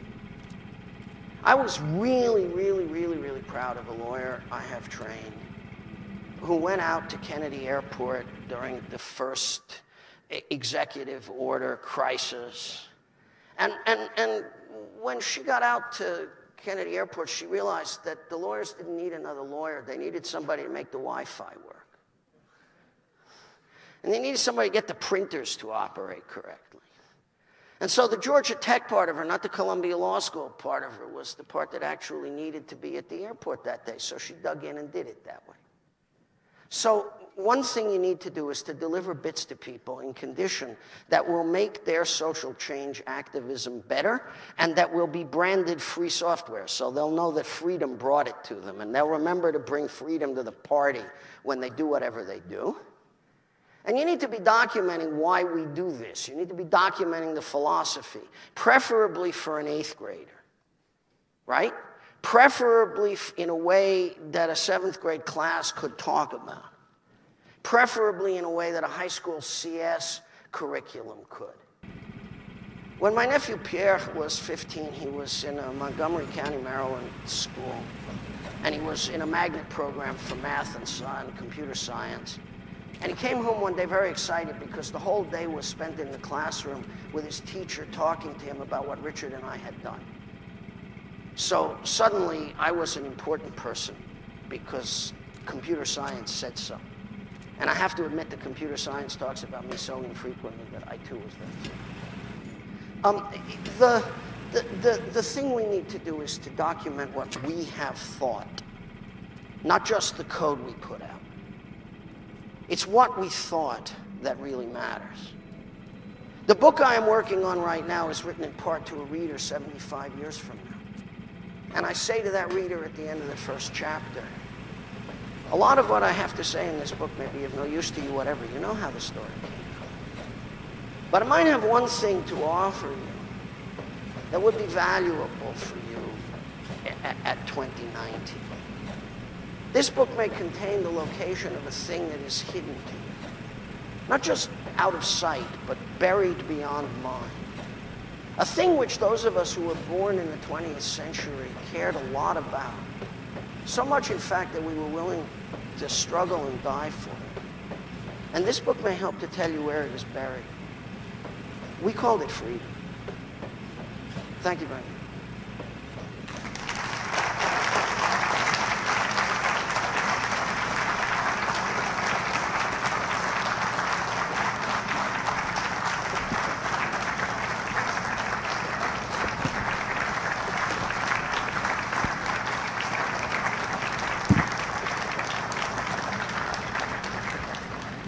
So the purpose of that was that there could be questions.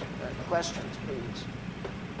Any questions, if you guys could line up down here, or I can bring a microphone up to you if needed.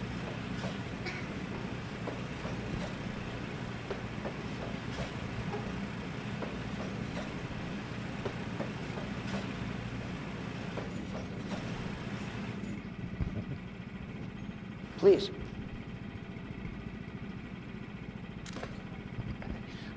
I just want to thank you for addressing that it needs to be in education. It needs to be in schools, and it's not going to appear there by itself. I teach technology to elementary schoolers, and no one understands any realm of it. Technology is moving very slow in the education system. So if any of you are working and want to be involved with schools, please provide that to schools and show them how to use it, because they're not looking for it. So my question for you is, do you have any advice for dealing with the political slowness of the education system, where we're still implementing things that are 2, 3, 5 years old, and technology is moving so fast? And the importance of this is growing, but schools are so slow to adopt everything. One of the things that we learned by watching what happened in Kerala was that it really did turn out to be very useful to teach thinking about free software, even when there were no computers. It isn't just, that some folks I know wrote Emacs lying in their bed at camp without a computer. It's that it turns out that children also want to understand technology not just as users, but as thinkers about the world. right? I'm always very conscious when I walk around in Manhattan I see a person with an infant in a front carrier and a smart-ass phone over here, and the human being is observing the human being and trained to the phone. The learning that is going on there is also learning about technology. And even if the school district is incredibly slow about figuring out whether it likes iPads or Chromebooks and why, it isn't inherently resistant to people being taught ideas. So one of the things I'm actually interested in doing now is teaching the philosophy and letting the technology catch up, right? It's the reverse of the Google method. If you ask Larry Page how they think about, say, the ethics of artificial intelligence right up until the moment when the penny dropped and they had to join the working groups on it, Larry Page's answer was always the same one. It was, oh no, we're not going to worry about that. We're going to roll out a bunch of amazing new services and then let people make up their own minds. You know that one of the problems that we have is that people are pre-adjusted to philosophically pay no attention to the technology they become dependent on. So what if we actually just went ahead and jumped the bar and started teaching people how to think about technology instead of worrying about what is implemented? The truth is, after a while, that becomes helpful in other ways. I have a law student who thinks he can't switch off Messenger product because it has to have a blue background on the text. And he hasn't figured out that in a world of real software, you get to decide for yourself what the background color of the text is. He feels like there is an invisible Apple patent on blue background on text in Messenger applications. And that actually is part of the stickiness of the platform to him. Something that we would want a person to know about technology is always changeable. Unless you're holding technology you shouldn't be holding anymore. I don't like things that tell me what the background color of the text is. And I don't have to like them, because I never grew up with technology that told me, well, suck it up and choose the one that has the background color that you like. I think there's a lot to be done with the ideas first. Very subversive, I admit, because the only way to teach technology is to give a person a thing. But truthfully, we both know that isn't right. Hi. Okay, so I want to ask you about big data and artificial intelligence, machine learning. What I see in my research is there's an inordinate amount of money being poured into this. Part of what these companies are trying to do is personalize whatever they're giving you. And they're taking as much information about each person and they're cross-referencing it against the data set of everybody else, right? So my question for you is, to me, the idea of when you have this notion of turnkey totalitarianism in government, you kind of have the same thing going on in the commercial world, right? Where if you give them a centralized database of everything we have, no matter how much they promise us, no matter how much regulation you have, that could always change anyways at a later point in time. What do we do about this situation with big data? Okay, so what do we do is a lot of different things based on who we are and what we're talking about, right? Let's take a couple of slices through that question. One, we could actually get sort of interested in copyleft data licensing, right? We could get sort of interested in the idea that creating level playing fields in data was a good idea. It won't solve any problem, but it will contribute to the solution of some problems, including by creating a disincentive to collect a little more if you'd only have to give it to all your competitors anyway. I am noticing that for the first time in this century, just as at the last few years of the 20th century, certain large and important companies around the world are starting to get interested in copyleft data licensing, because they too wish to preserve now an edge in the form that copyleft licensing gave them with respect to proprietary unices at the end of the 20th century. So I'm beginning to get a little interested in copyleft data licensing again, because I see that some interesting partners might be moving towards us for it. Second, with respect to machine learning, we have a challenge with free software licensing. It used to be about 2-3 times a year. Now it's more like 6-8. Next year it'll be 10 or 200. I get calls from people, almost always MIT graduates. And they say, have you thought about the problem of free software licensing in machine learning, where the code is essentially unimportant and the data set is crucial, and the licensing affects the code, but it doesn't affect the data set? See footnote 1 about copyleft data licensing. Again, an interesting thing if we're going to deal with the question of how to have strong copyleft for machine learning, where the training data set is important and the actual running code may be quite unimportant, even trivially replaceable. Third, what are we really going to do about the question of the public rights in behavioral collection? Once again, as I say, the problem is essentially a problem of governments looking in the wrong place. They do want to have environmental regulation, at least some people do, but they don't understand that the telecommunication system is an ongoing environmental disaster, because they don't understand that behavior collection is what it's really about. So, some regulation of behavioral data that avoids some of the kinds of conduct that you're talking about, which begin to feel like unethical research to us, but which to everybody else only needs to meet sort of minimum human subjects barriers if it's in academic life, and if it's in corporate life, good luck to you. Here's one of the cases where it is the age of Trump we're talking about, not just the age of illiberalism. The decision by the FCC to get out of the business of regulating behavior collection by telecommunications operators is an example of a devastatingly bad decision being made by an evil government. I can say from some experience with contact with the Clinton transition team, when they actually thought they were going to win, that they would have been asking themselves the opposite question right now if they were government. How do we get FCC and FTC to live on the same page about privacy and behavior? That's where they were headed. How do we have a better government to deal with those issues in which the agencies responsible know how to deal with one another better? Instead, we're going to get a government which is going to retreat to not even being the night watchman. That's a public issue. We have to work on it in Brussels and in the European capitals, which are the most likely places to make conceptual progress. Then we have to convince people in India and the United States that surveillance capitalism isn't always environmentally right any more than coal mining or any other form of extractive industry is always right. Until we get several major governments on Earth committed to the environmental law of behavior extraction, we're going to go on allowing people to strip mine humanity. Some of them are going to be researchers, some of them are going to be surveillance capitalists, and some of them are going to be, I say this without any apology at all, the worst governments in the history of humanity. You're known for your straightforwardness. I though want to ask you, do you feel a greater urgency to talk to a group like this to get your ass in gear that we don't have forever? I've talked about this 10, 12 years or so ago. The Freedom Box, let's get things like that done. Yeah, I feel a little bit like that, but I also feel a little hopeful. Not just because diplomatic optimism is part of my nature as well as darkness. ThoughtWorks, I am deeply grateful for being able to say, has 3 full-time people developing Freedom Box.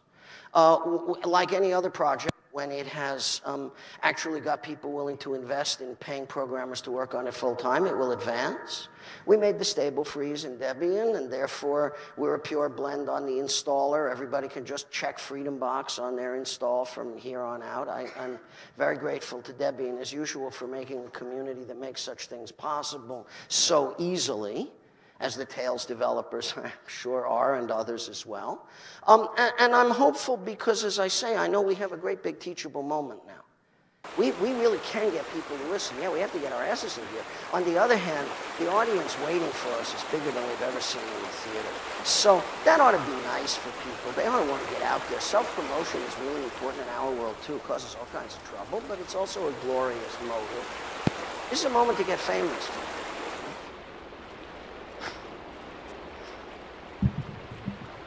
Hi, I'm Steve Brewer from UMass Amherst. A couple of years ago, I saw Jane Fountain, who studies digital government, and she gave her distinguished faculty lecture, and in it, she talked about the Arab Spring in response to questions, and she said that the main lesson that she took away from that was that the internet and technologies have enabled people to tear down institutions, but yet not able to build institutions effectively. And that when you look at what is left over after the Arab Spring, you see the lack of institutions and then problems cropping up. And so as I look at Trump and I think about what we're coming towards, I'm very concerned that if we use technology to tear down the institutions that we have as they're leveraged against us, that might be worse than living with them and trying to then hope that we can fix them in the future going forward, because having bad institutions may be better than having no institutions. But the good thing about us is that we have used free technology to build up institutions. We have got a way out of that. That was what I was talking about in Berlin in 2004 in the speech called Die Gedanken sind frei, in which I was trying to explain why we are not a utopian political movement, because we never go nowhere. We always go someplace where there is already proof of concept and running code, and that model of revolutionary activity that begins with construction is the exit mark from this situation, right? Yeah, we would all be trapped in that unless if we hadn't done the one thing which is so distinctive of us, which is to have a political model which says, let's build it first and then give it for free to other people, and then they can make their new world with it, because it will already be mostly working. What has happened to us now that is creating the greater urgency is that we can't wait to get it perfect. We hate compromising about our own stuff because we're essentially purists.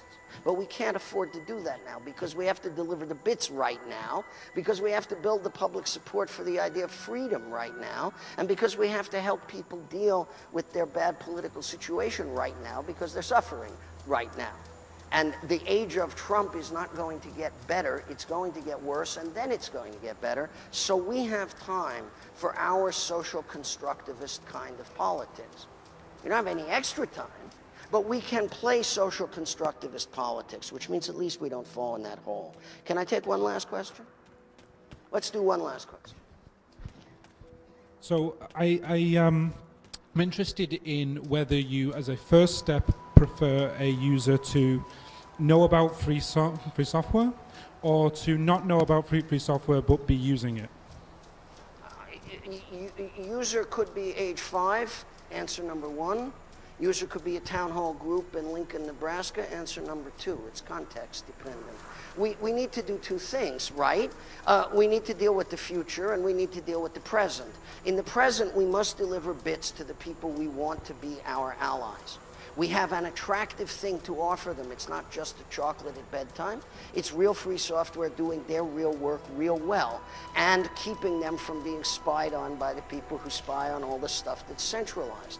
We are re-decentralizing the web for them, Bing, okay? That's a job of delivering software, and I hope an adequate quick start document. I hope it doesn't take more than an adequate quick start document. Right?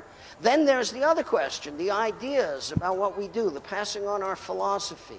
There we need to get low. We need to talk to 8 and 12 and 15 and 16-year-old people. We do have a Snowden generation. We still have them. They're out there in the psychographic data all over the world, in every society. They were 11, 12, 13 when Mr. Snowden came. They were born right at the beginning of the 21st century. And psychographically, they look quite different from the people around them. They were very affected by Mr. Snowden. As I said, I think because he looks so much like Harry Potter, but perhaps for other reasons too. And what they learned there is going to make important opportunity for us when they grow up and be consumers for another 5 years. If we have bits to offer them then in sort of shiny packages, offering them real freedom and real privacy, they will take them in a heartbeat. And I know manufacturers around the world who know that's true too, which is why when I go to talk to them, we're not talking across an impassable barrier. They don't want the politics, they want the profits. We want the politics. But we were there at the beginning of the 21st century with the server sellers, and it worked beautifully for us. Let's go for that too. And for that, we need to educate the consumers of the near future. We're 2 product cycles out on the guys building stuff. I do think that Android will be an enclosed system by then with a permissively licensed and closable kernel. And should that be true, we're going to have wanted to do a lot of consumer education for stuff that doesn't quite exist yet, but that we must have. Thank you very much.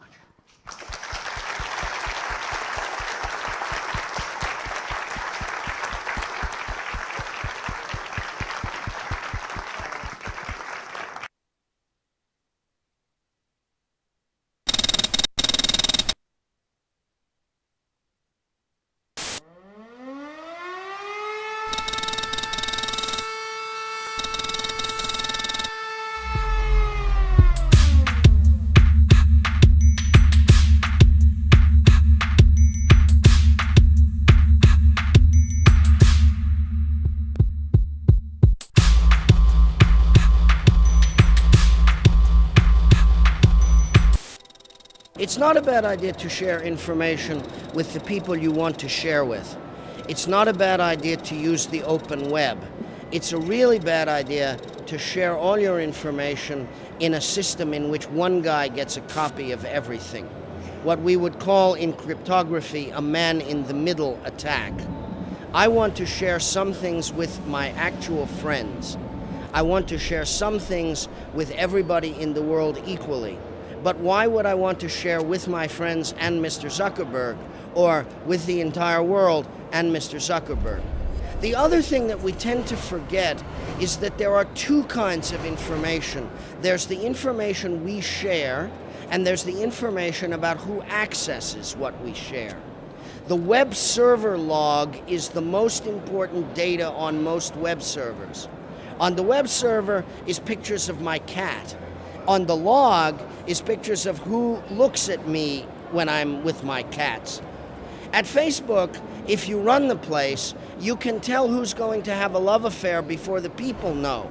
Because you know that girl is obsessively checking Facebook page of boy, or boy is obsessively checking Facebook page of boy. And so you know what is happening before it happens, because they think they're sharing with one another, but you're the one keeping the log. It's a really bad idea to share with people in a way which gives one person all the logs. I don't think there was ever anything wrong with living in the Soviet Union and distributing samizdat. But there was something really wrong with being in the Soviet Union and distributing samizdat through KGB. That's the difference. Yes, that's correct. I gave a talk about Facebook to college students in America. I called it From Lubyanka to Harvard Yard. Why do you build a prison and torture people? Why do you have informants? You build a social networking system badly designed and people bring you everything. They don't think they're bringing it to you. They think they're bringing it to their friends, but they're actually bringing it to Lubyanka, and Lubyanka is giving it to their friends. This is not a good way to work. It's not bad to have social networking. Social networking is wonderful and important. It changes human life. It's bad to have it in a badly designed way.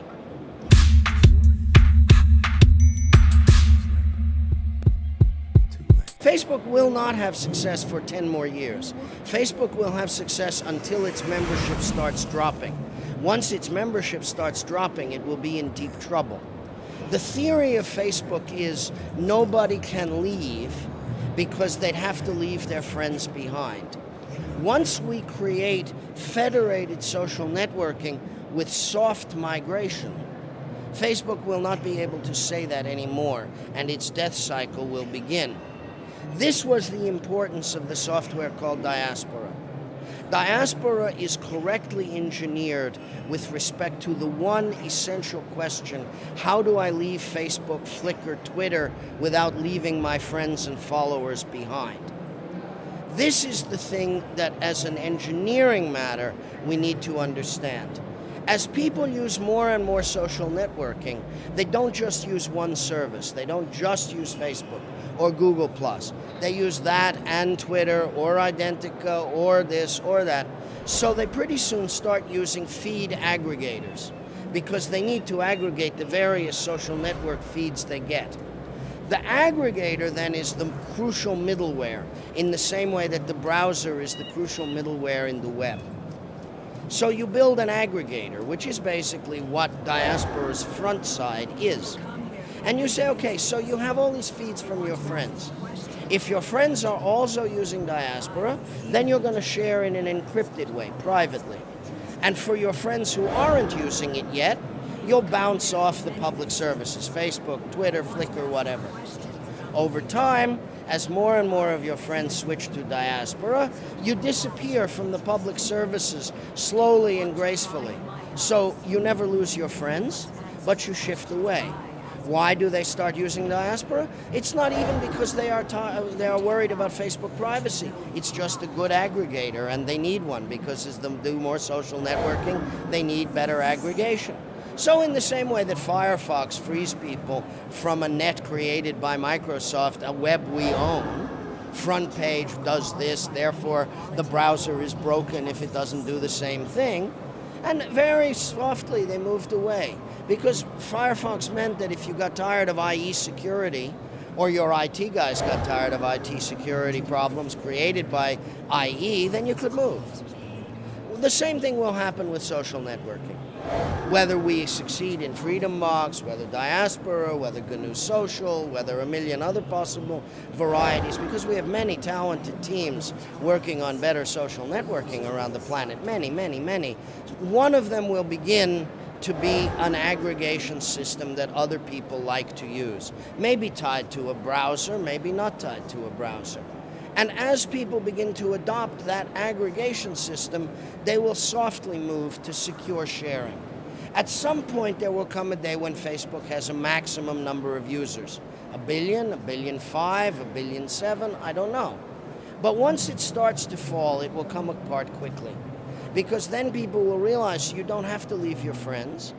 Why do we stay with this Facebook? What is it that the service gives us that's worth the spying? And the numbers are not particularly impressive. We know now from the IPO documents for sure, Facebook takes in $4.40 per year per user. Right? $4.40, €3.25, right? That's not very much money. They're not providing anything that's worth all that much once we have a good substitute and people don't lose touch with their friends by shifting, they'll naturally shift. 10 years is a good outside bet about the maximum length of Facebook's lasting.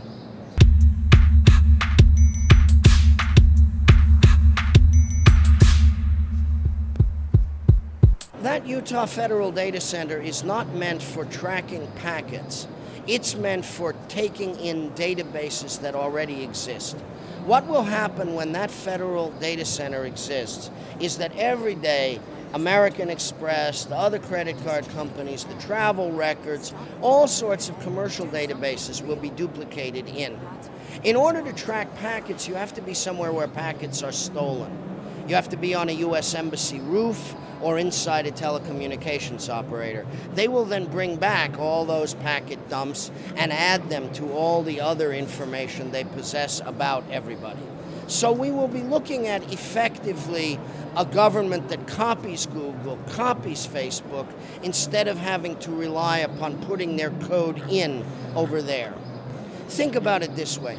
There are a variety of databases around the world that you'd like to run BI code on top of.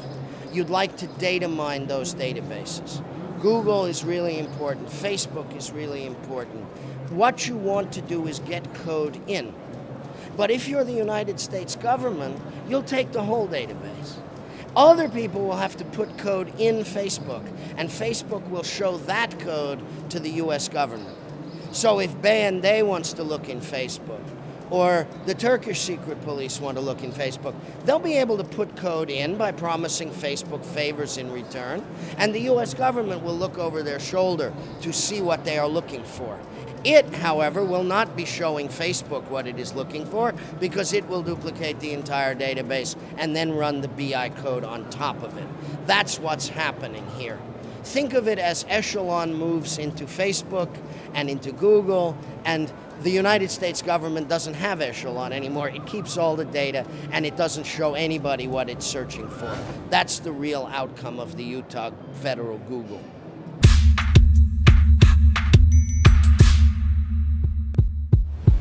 Google is a very tricky proposition because the nature of the web as Tim built it involves making search difficult, right? It's a data structure problem. You have single linked lists. Each thing points to the next thing in the chain.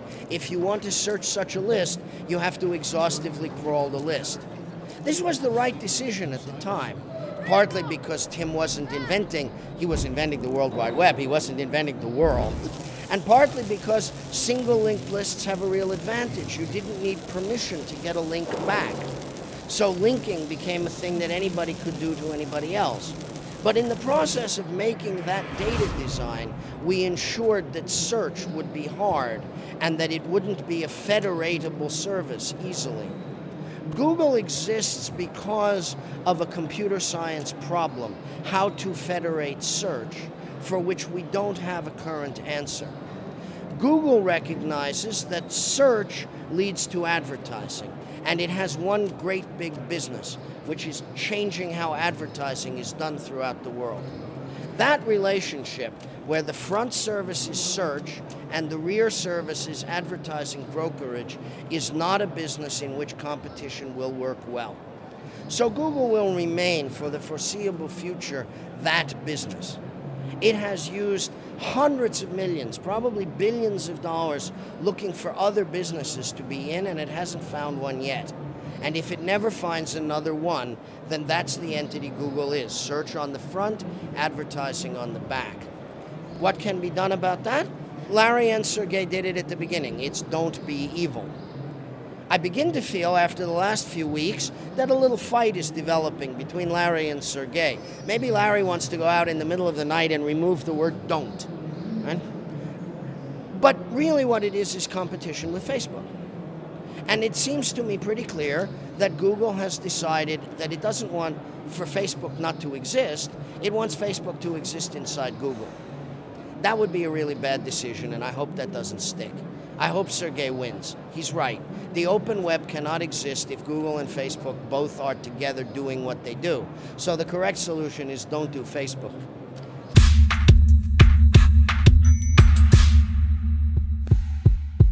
They seem to me fundamentally different. WikiLeaks' question is anonymous publishing an important part of freedom?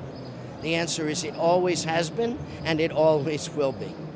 It's always important to have the Netherlands or Neuchâtel or someplace in Europe where you can publish the truth freely. It was not usually Vienna.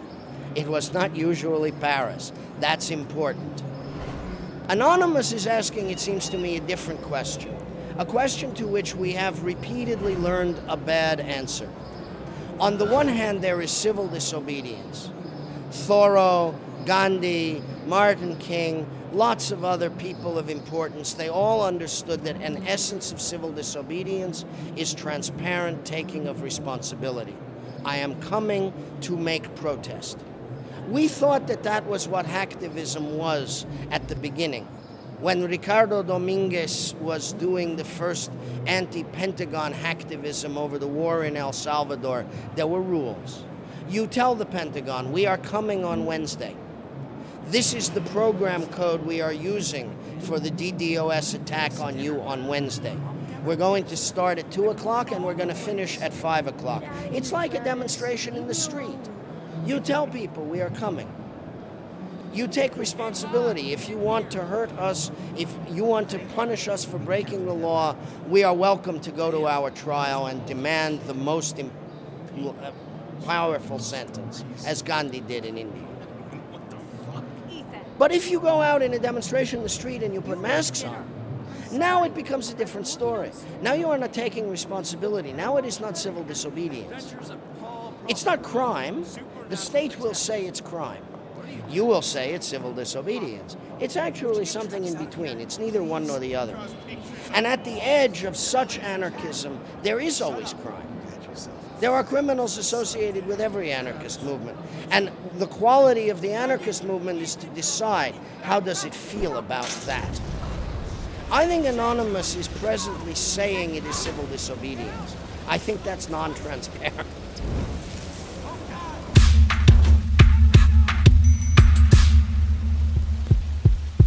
We need copyright law to change. We need to get out of the environment in which someone is yelling thief, thief, thief all the time. And we need to reassure young people who want to do journalism that they don't need a paywall around the universe in order to grow up and own a house and have a car and raise a family. In order to do that, we're going to have to confront some untruths on both sides. On one side, the untruth is that we can't have the press without paywalls, and no, you can't reuse or aggregate my content without paying me for it, etc. We are going to have to say the great newspapers of the world should be non-profit entities. They should be not for-profit entities that somebody owns. And on the other side, we have to say to journalists, you don't have to bewail the death of the publisher. The publisher stole from you The way the music companies stole from musicians. He didn't let you publish what you wrote because it offended some friend of his. He underpaid you and he fired you the minute you made trouble. You don't want to be nostalgic for the reptilian press that used to exist. What you want instead is to figure out how to work with your audience to be sustainable. The problem of all art in the 21st century, including journalism, is the same. You need a sustainable audience, which means people who will voluntarily pay you enough for you to have the life you want for making the art you want to make. Everybody's problem is the same. Whether you're Madonna or a street corner musician, it's the same problem. I want this standard of living. I want to make this art. I need to find the people who will give me that which I need because they love what I do. And I have to be willing to make whatever the compromises are that give me enough audience to have the standard of living I want. If I want to make 12-tone music, I better be able to live on the standard of what the 12-tone music will bring in the concert hall. If I don't want to do that, I shouldn't write Schoenberg. I shouldn't be Weber. That's not going to work for me. I better be Madonna, and I have pop songs, and I make more money, and that's fine. But still, my goal is to get a guy to pay for a seat in the theater. It's not to buy my recording and own it and not be allowed to share it. Artists have to understand that DRM won't work for them, and that certainly includes journalists. It should be an easy sell to journalists because print cannot be DRM'd. It's ridiculous. Every cell phone is a camera. Every piece of print on a screen, no matter what the screen is, no matter how much DRM gets you to that screen, click and you have the text. We're going to scan all the books in the world, and we're going to do it cheaply, and we're all going to do it together. And every piece of print in the world, click, click, clean up, scan, turn to DJVU or PDF or some other format, put on web, done. Everybody gets a copy now.